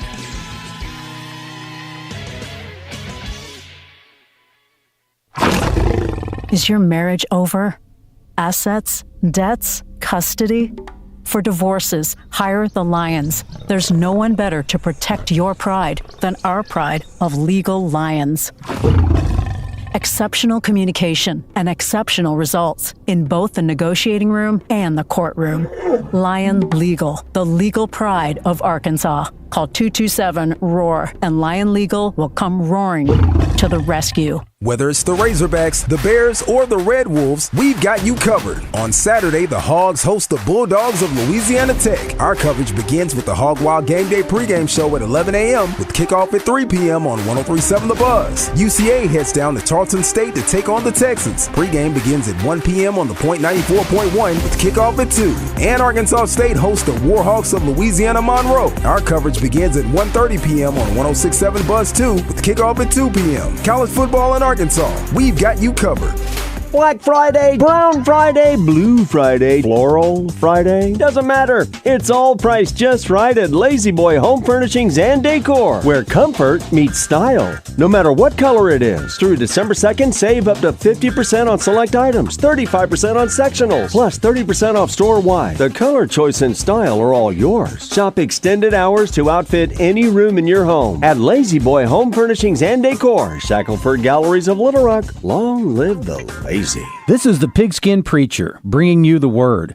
In his proclamation calling for a national day of thanksgiving, Abraham Lincoln mused over the nation's blessings and said, "No human counsel hath devised, or hath any mortal hand worked out these great things. They are the gracious gifts of the Most High God. It has seemed to me fit and proper that they should be solemnly, reverently, and gratefully acknowledged as with one heart and one voice by the whole American people." What an appropriate gesture for us all, then as well as now. As you count your blessings, swing by one of the 34 locations in Arkansas of Doublebee's. We are here to make your burdens easier and your day smoother, and maybe hook you up with some chicken. Doublebee's. It's where you gas it, grab it, and go.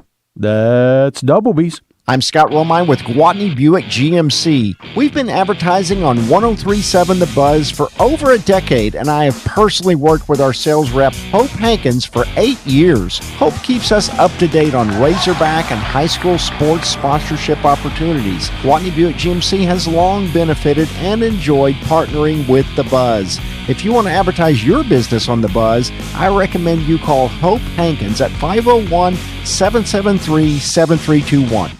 Out of Bounds on 103.7 The Buzz. Live from the Gwatney Chevrolet studio. Gwatney Chevrolet. Driving, trust every mile. Make me sweat, make me harder, make me lose my breath, make me water, make me sweat, make me harder, make me lose my breath, make me water. Normally could keep my cool, but tonight I'm whining. I'ma be. Major League Baseball awards continue to come out. Last night it was the Cy Young Award winners.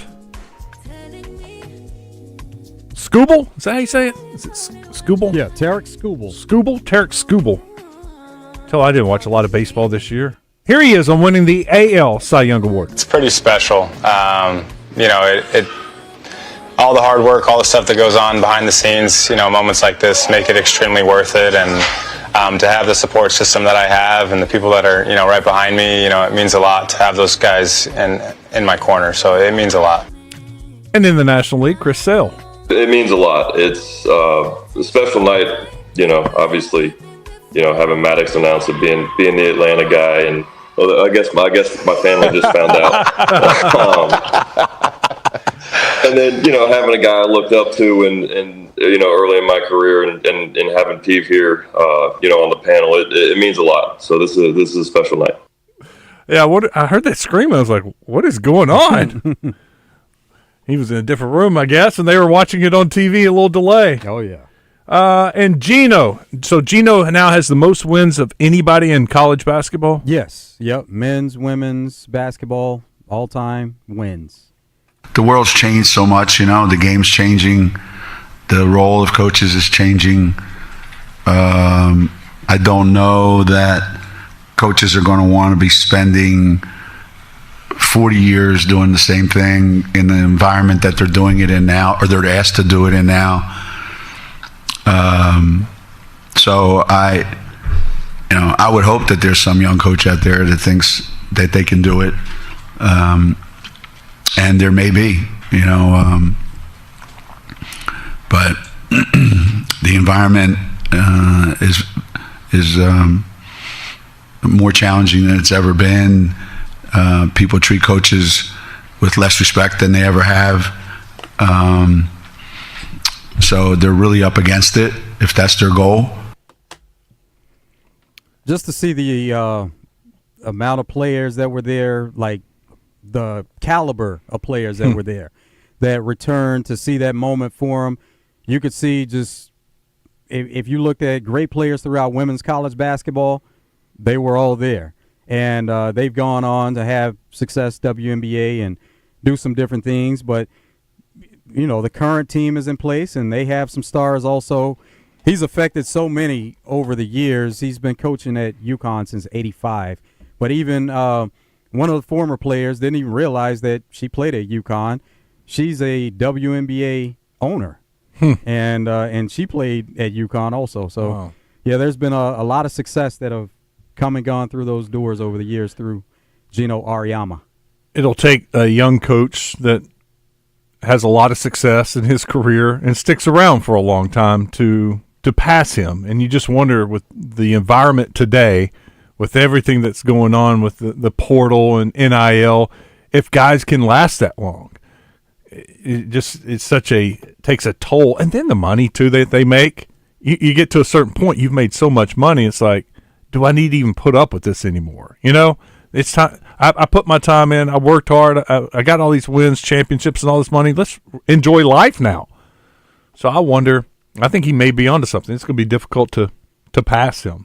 Oh, yeah, absolutely. NFL has issued alerts to teams and players about burglaries, and there being burglary groups that are targeting players in certain neighborhoods. This comes on the heels of Travis Kelce and Patrick Mahomes. Both their houses were burglarized about a month ago. And so they said that NFL security has looked into it, and they've seen a pattern there. So they've sent out warnings to teams and players. They're saying that they're organized groups that are going around and checking out these houses and casing them. And it has to do with players when they know they're at away games or they know they are at a game. Yeah. And then looking at their social media presence when they're out and away from the house. Dang. So, they've sent a warning to the players because of it. We had a question on the D3 Auto Sales text line about Harding and Ouachita Baptist. They start the playoffs this weekend, and they were wondering if they could host a playoff game if they win this week. Ouachita cannot, because next week, as the 5 seed, if they beat the 4 seed Central Oklahoma, they'll have to go to Ferris State. So that's already set. If they win, they go to the number 1 seed in that region, Ferris State. Now, Harding, if they win and Indy wins, Harding would host, because right now Harding would be the 6 seed and Indy the 7 seed. So Harding would be the higher seed remaining. I guess things are crazy in D2 sometimes, but I think Harding would then host the second round game.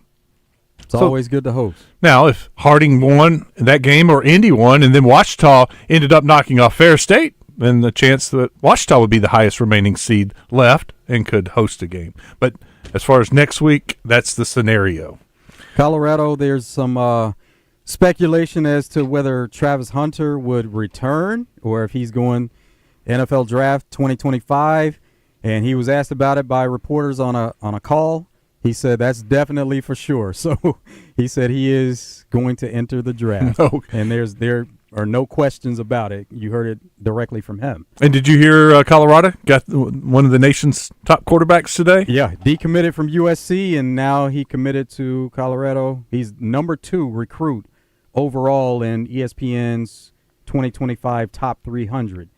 And, it looks like Coach Prime is there. He's going to have some really good players coming in. You know, that's also a good recruiting tool. The talk of the NFL. Now, not only could that help his agent secure another, maybe a bonus or a extension from Colorado and get a pay raise, but how good is it you could tell these recruits, guys, they wanted me in the NFL. I didn't want to go to the NFL. I want to be here for you. Mm-hmm. I'm a college coach. That's how much I love being here. I turned down Team X, Dallas Cowboys. But Julian Lewis, 5-star recruit out of Carrollton, Georgia. Juju. Yep. Yeah, he was. It was big news when he decommitted from USC, and now even bigger news that he's going to Colorado. Announced the commitment live on Pat McAfee show. Oh wow! You know you're a big time recruit when you get to announce your commitment on the Pat McAfee show.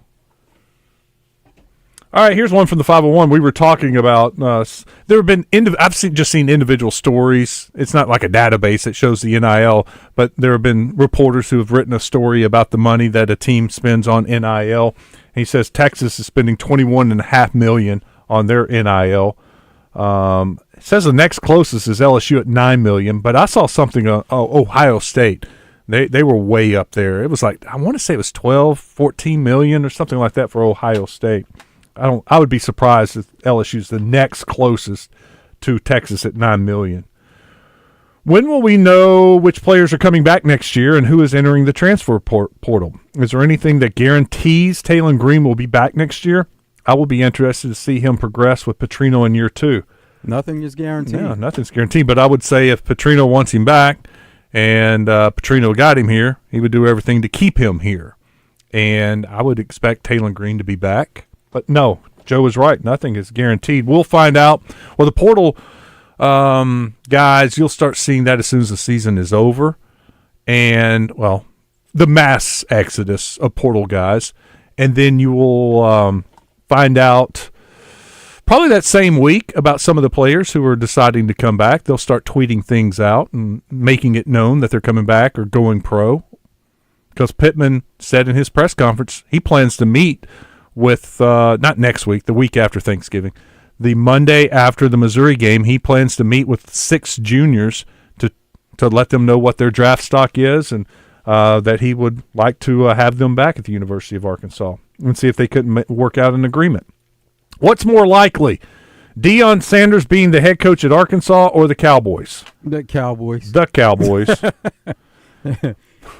He's not taking – well – not that he wouldn't take another, but it's doubtful that he would take another college job. I think there are probably a couple, but Florida State jumps to my mind. If they made a move, that would be an attractive job for him. It would be, but we've seen these stories before also about people going home. Mm-hmm. Doesn't always work out the way, it's not a fairy tale.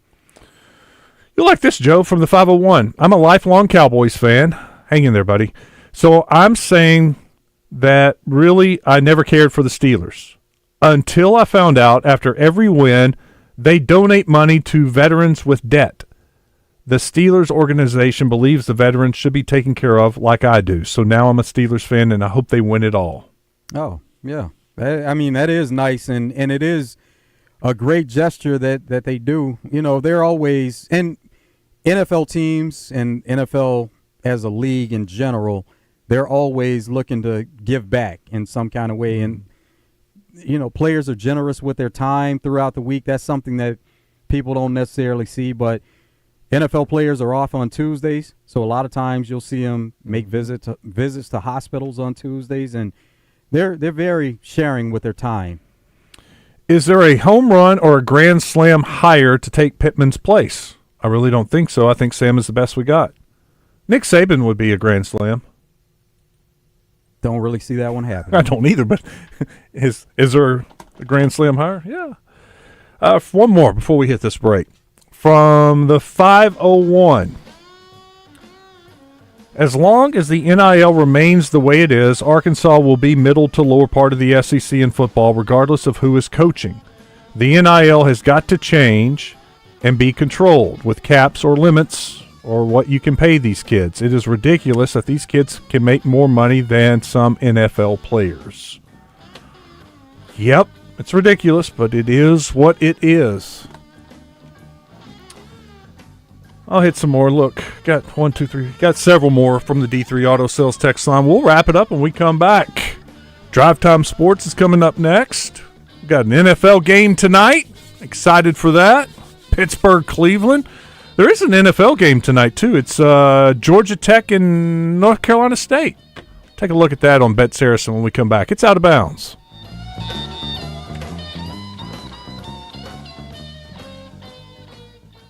Catherine Eldridge here with Doe's Eat Place Little Rock, reminding you to call us and book your holiday party now. We can do parties from 7 to 65. Just call 501-376-1195 for more information and to book your group. And remember, Doe's Eat Place, for goodness sakes. If you don't already have the Bet Saracen Sports Wager app, download it today from the app stores or go to BetSaracen.com. Bet Saracen is Arkansas's favorite sports betting app. You don't have to go through yet another year of that knee pain or back pain. People with chronic joint pain are getting real lasting relief from QC Kinetics. Hey everybody, it's RJ. QC Kinetics is the nation's leader in advanced regenerative medicine. Their unique protocols use healing agents from your own body to target those aching joints, repairing and restoring damaged tissue the natural way. So think about this. You'll be able to move again with no surgery, no drugs, and no downtime. Got shoulder pain? Excruciating hip pain? If you have any arthritis pain or lingering pain from an injury, do not let them operate on you or give you more steroids. Say no to the pain pills, but instead, you need to call QC Kinetics. People are raving about these treatments all over Central Arkansas. This is the future of joint pain management, and appointments are available as soon as next week. Call QC Kinetics for a free consultation. 501-222-8440. That's 501-222-8440. QC Kinetics, 501-222-8440. The future of luxury today. That slogan from Genesis of Conway has never been truer than it is right now. I say that because the incredible, the unbelievable, the remarkable GV70 can now enhance your life beyond your wildest dreams at 2.99% interest for up to 60 months and up to $3,000 off. Make it happen. Genesis, it becomes genius when there's you. And you drop an E. Okay, never mind. Genesis of Conway, future of luxury today. For 54 years, you've trusted Sigma Supply for all your packaging and shipping needs. And now, as part of Brady Plus, they've got even more to offer. From janitorial supplies, facility essentials, and food service disposables, Sigma Supply has you covered. And ordering is a breeze with over 50,000 new products online at SigmaSupply.com. And do not forget to call Sales Manager David Breitenberg at 1-800-264-1661 and ask for the Buzz discount. Remember, if you're not using Sigma Supply, you've got low-grade products. Man. Flo here from Progressive to tell you how you get more than great savings with us. You get customer service access through our mobile app, online chat, or by phone. That's a lot of ways I can get in touch with you. I see what's going on here. You can't name favorites, but I'm your #1 customer. Actually, we offer all our customers these ways to contact us. I'm sure you give just any customer your personal company contact info. Well, you did call us more than any other customer this year. So in that sense, you are our #1 customer. Get help from Progressive through the website, app, chat, or phone. Progressive Casualty Insurance Company and Affiliates. The holidays are here at the Home Depot. If you're working on getting ready for company, a lot of company, make sure you're ready with Black Friday savings. Get up to 40% off select appliances plus up to an extra $1,000 off select kitchen appliances. Upgrade your kitchen with top brands like GE Profile and get sleek cutting-edge appliances to make sure you've got hosting handled. Yeah, you do. Get Black Friday savings now with free delivery and financing on select appliances this holiday at the Home Depot. Offer valid November 6th through December 4th. U.S. only. See store online for details. Out of Bounds, live from the Gwatney Chevrolet studio.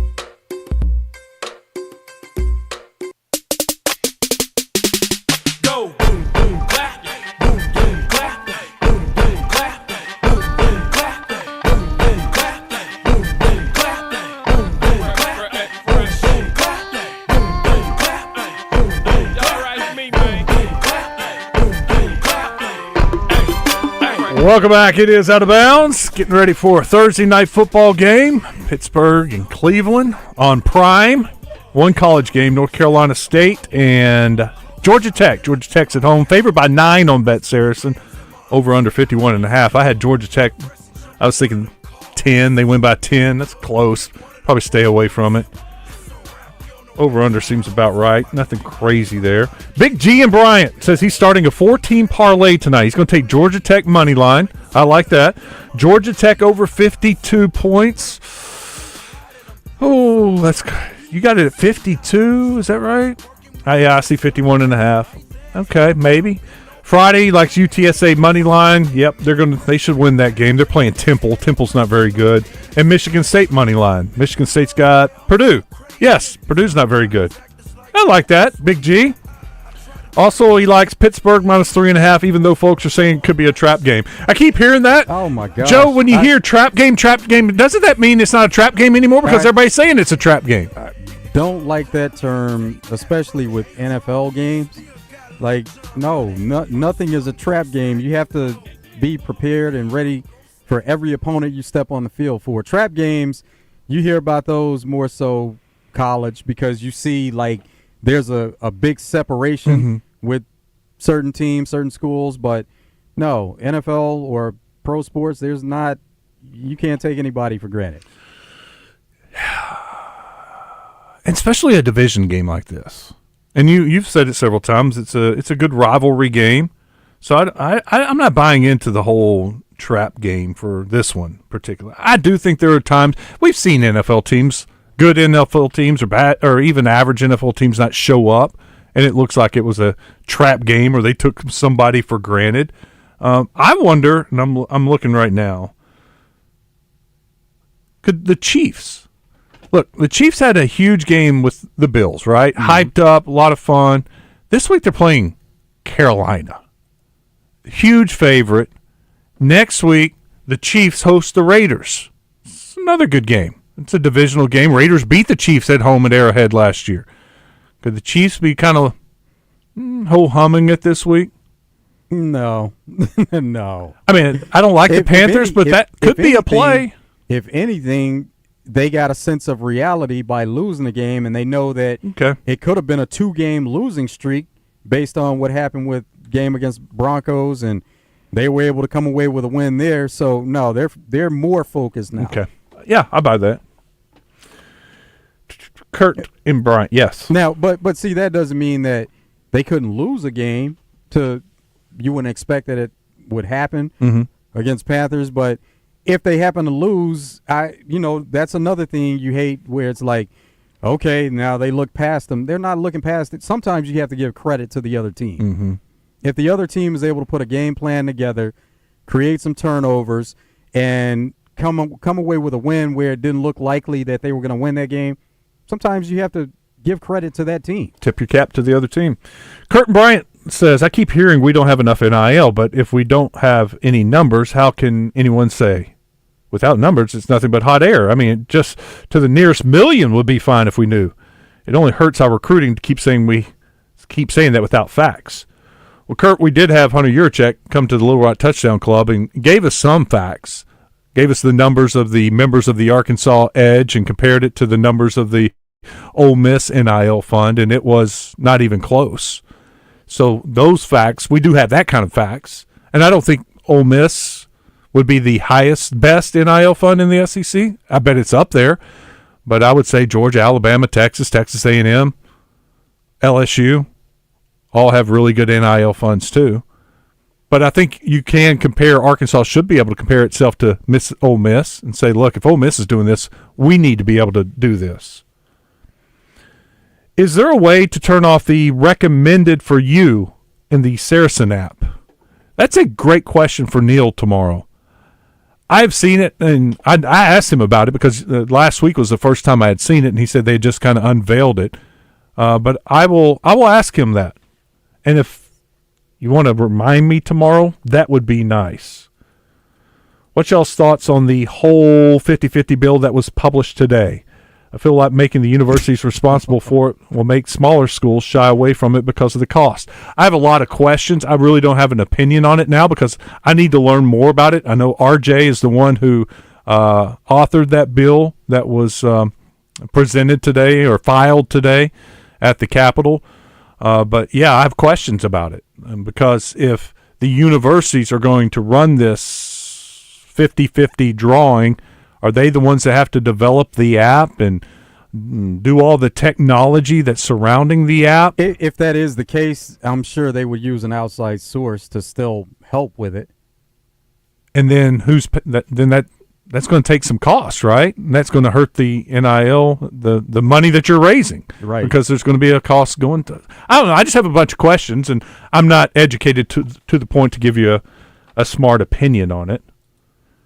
Here are the thoughts regarding the college football playoff rankings and strength of schedule. Stop ranking Missouri.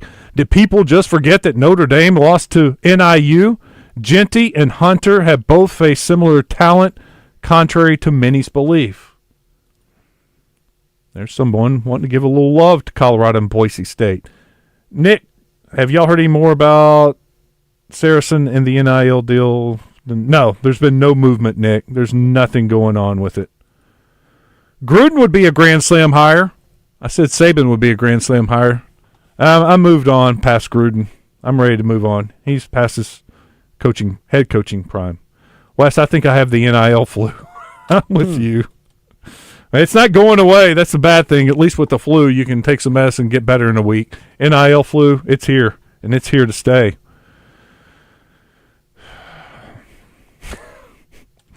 Somebody sent me a bad meme picture of the Cowboys. It's not funny.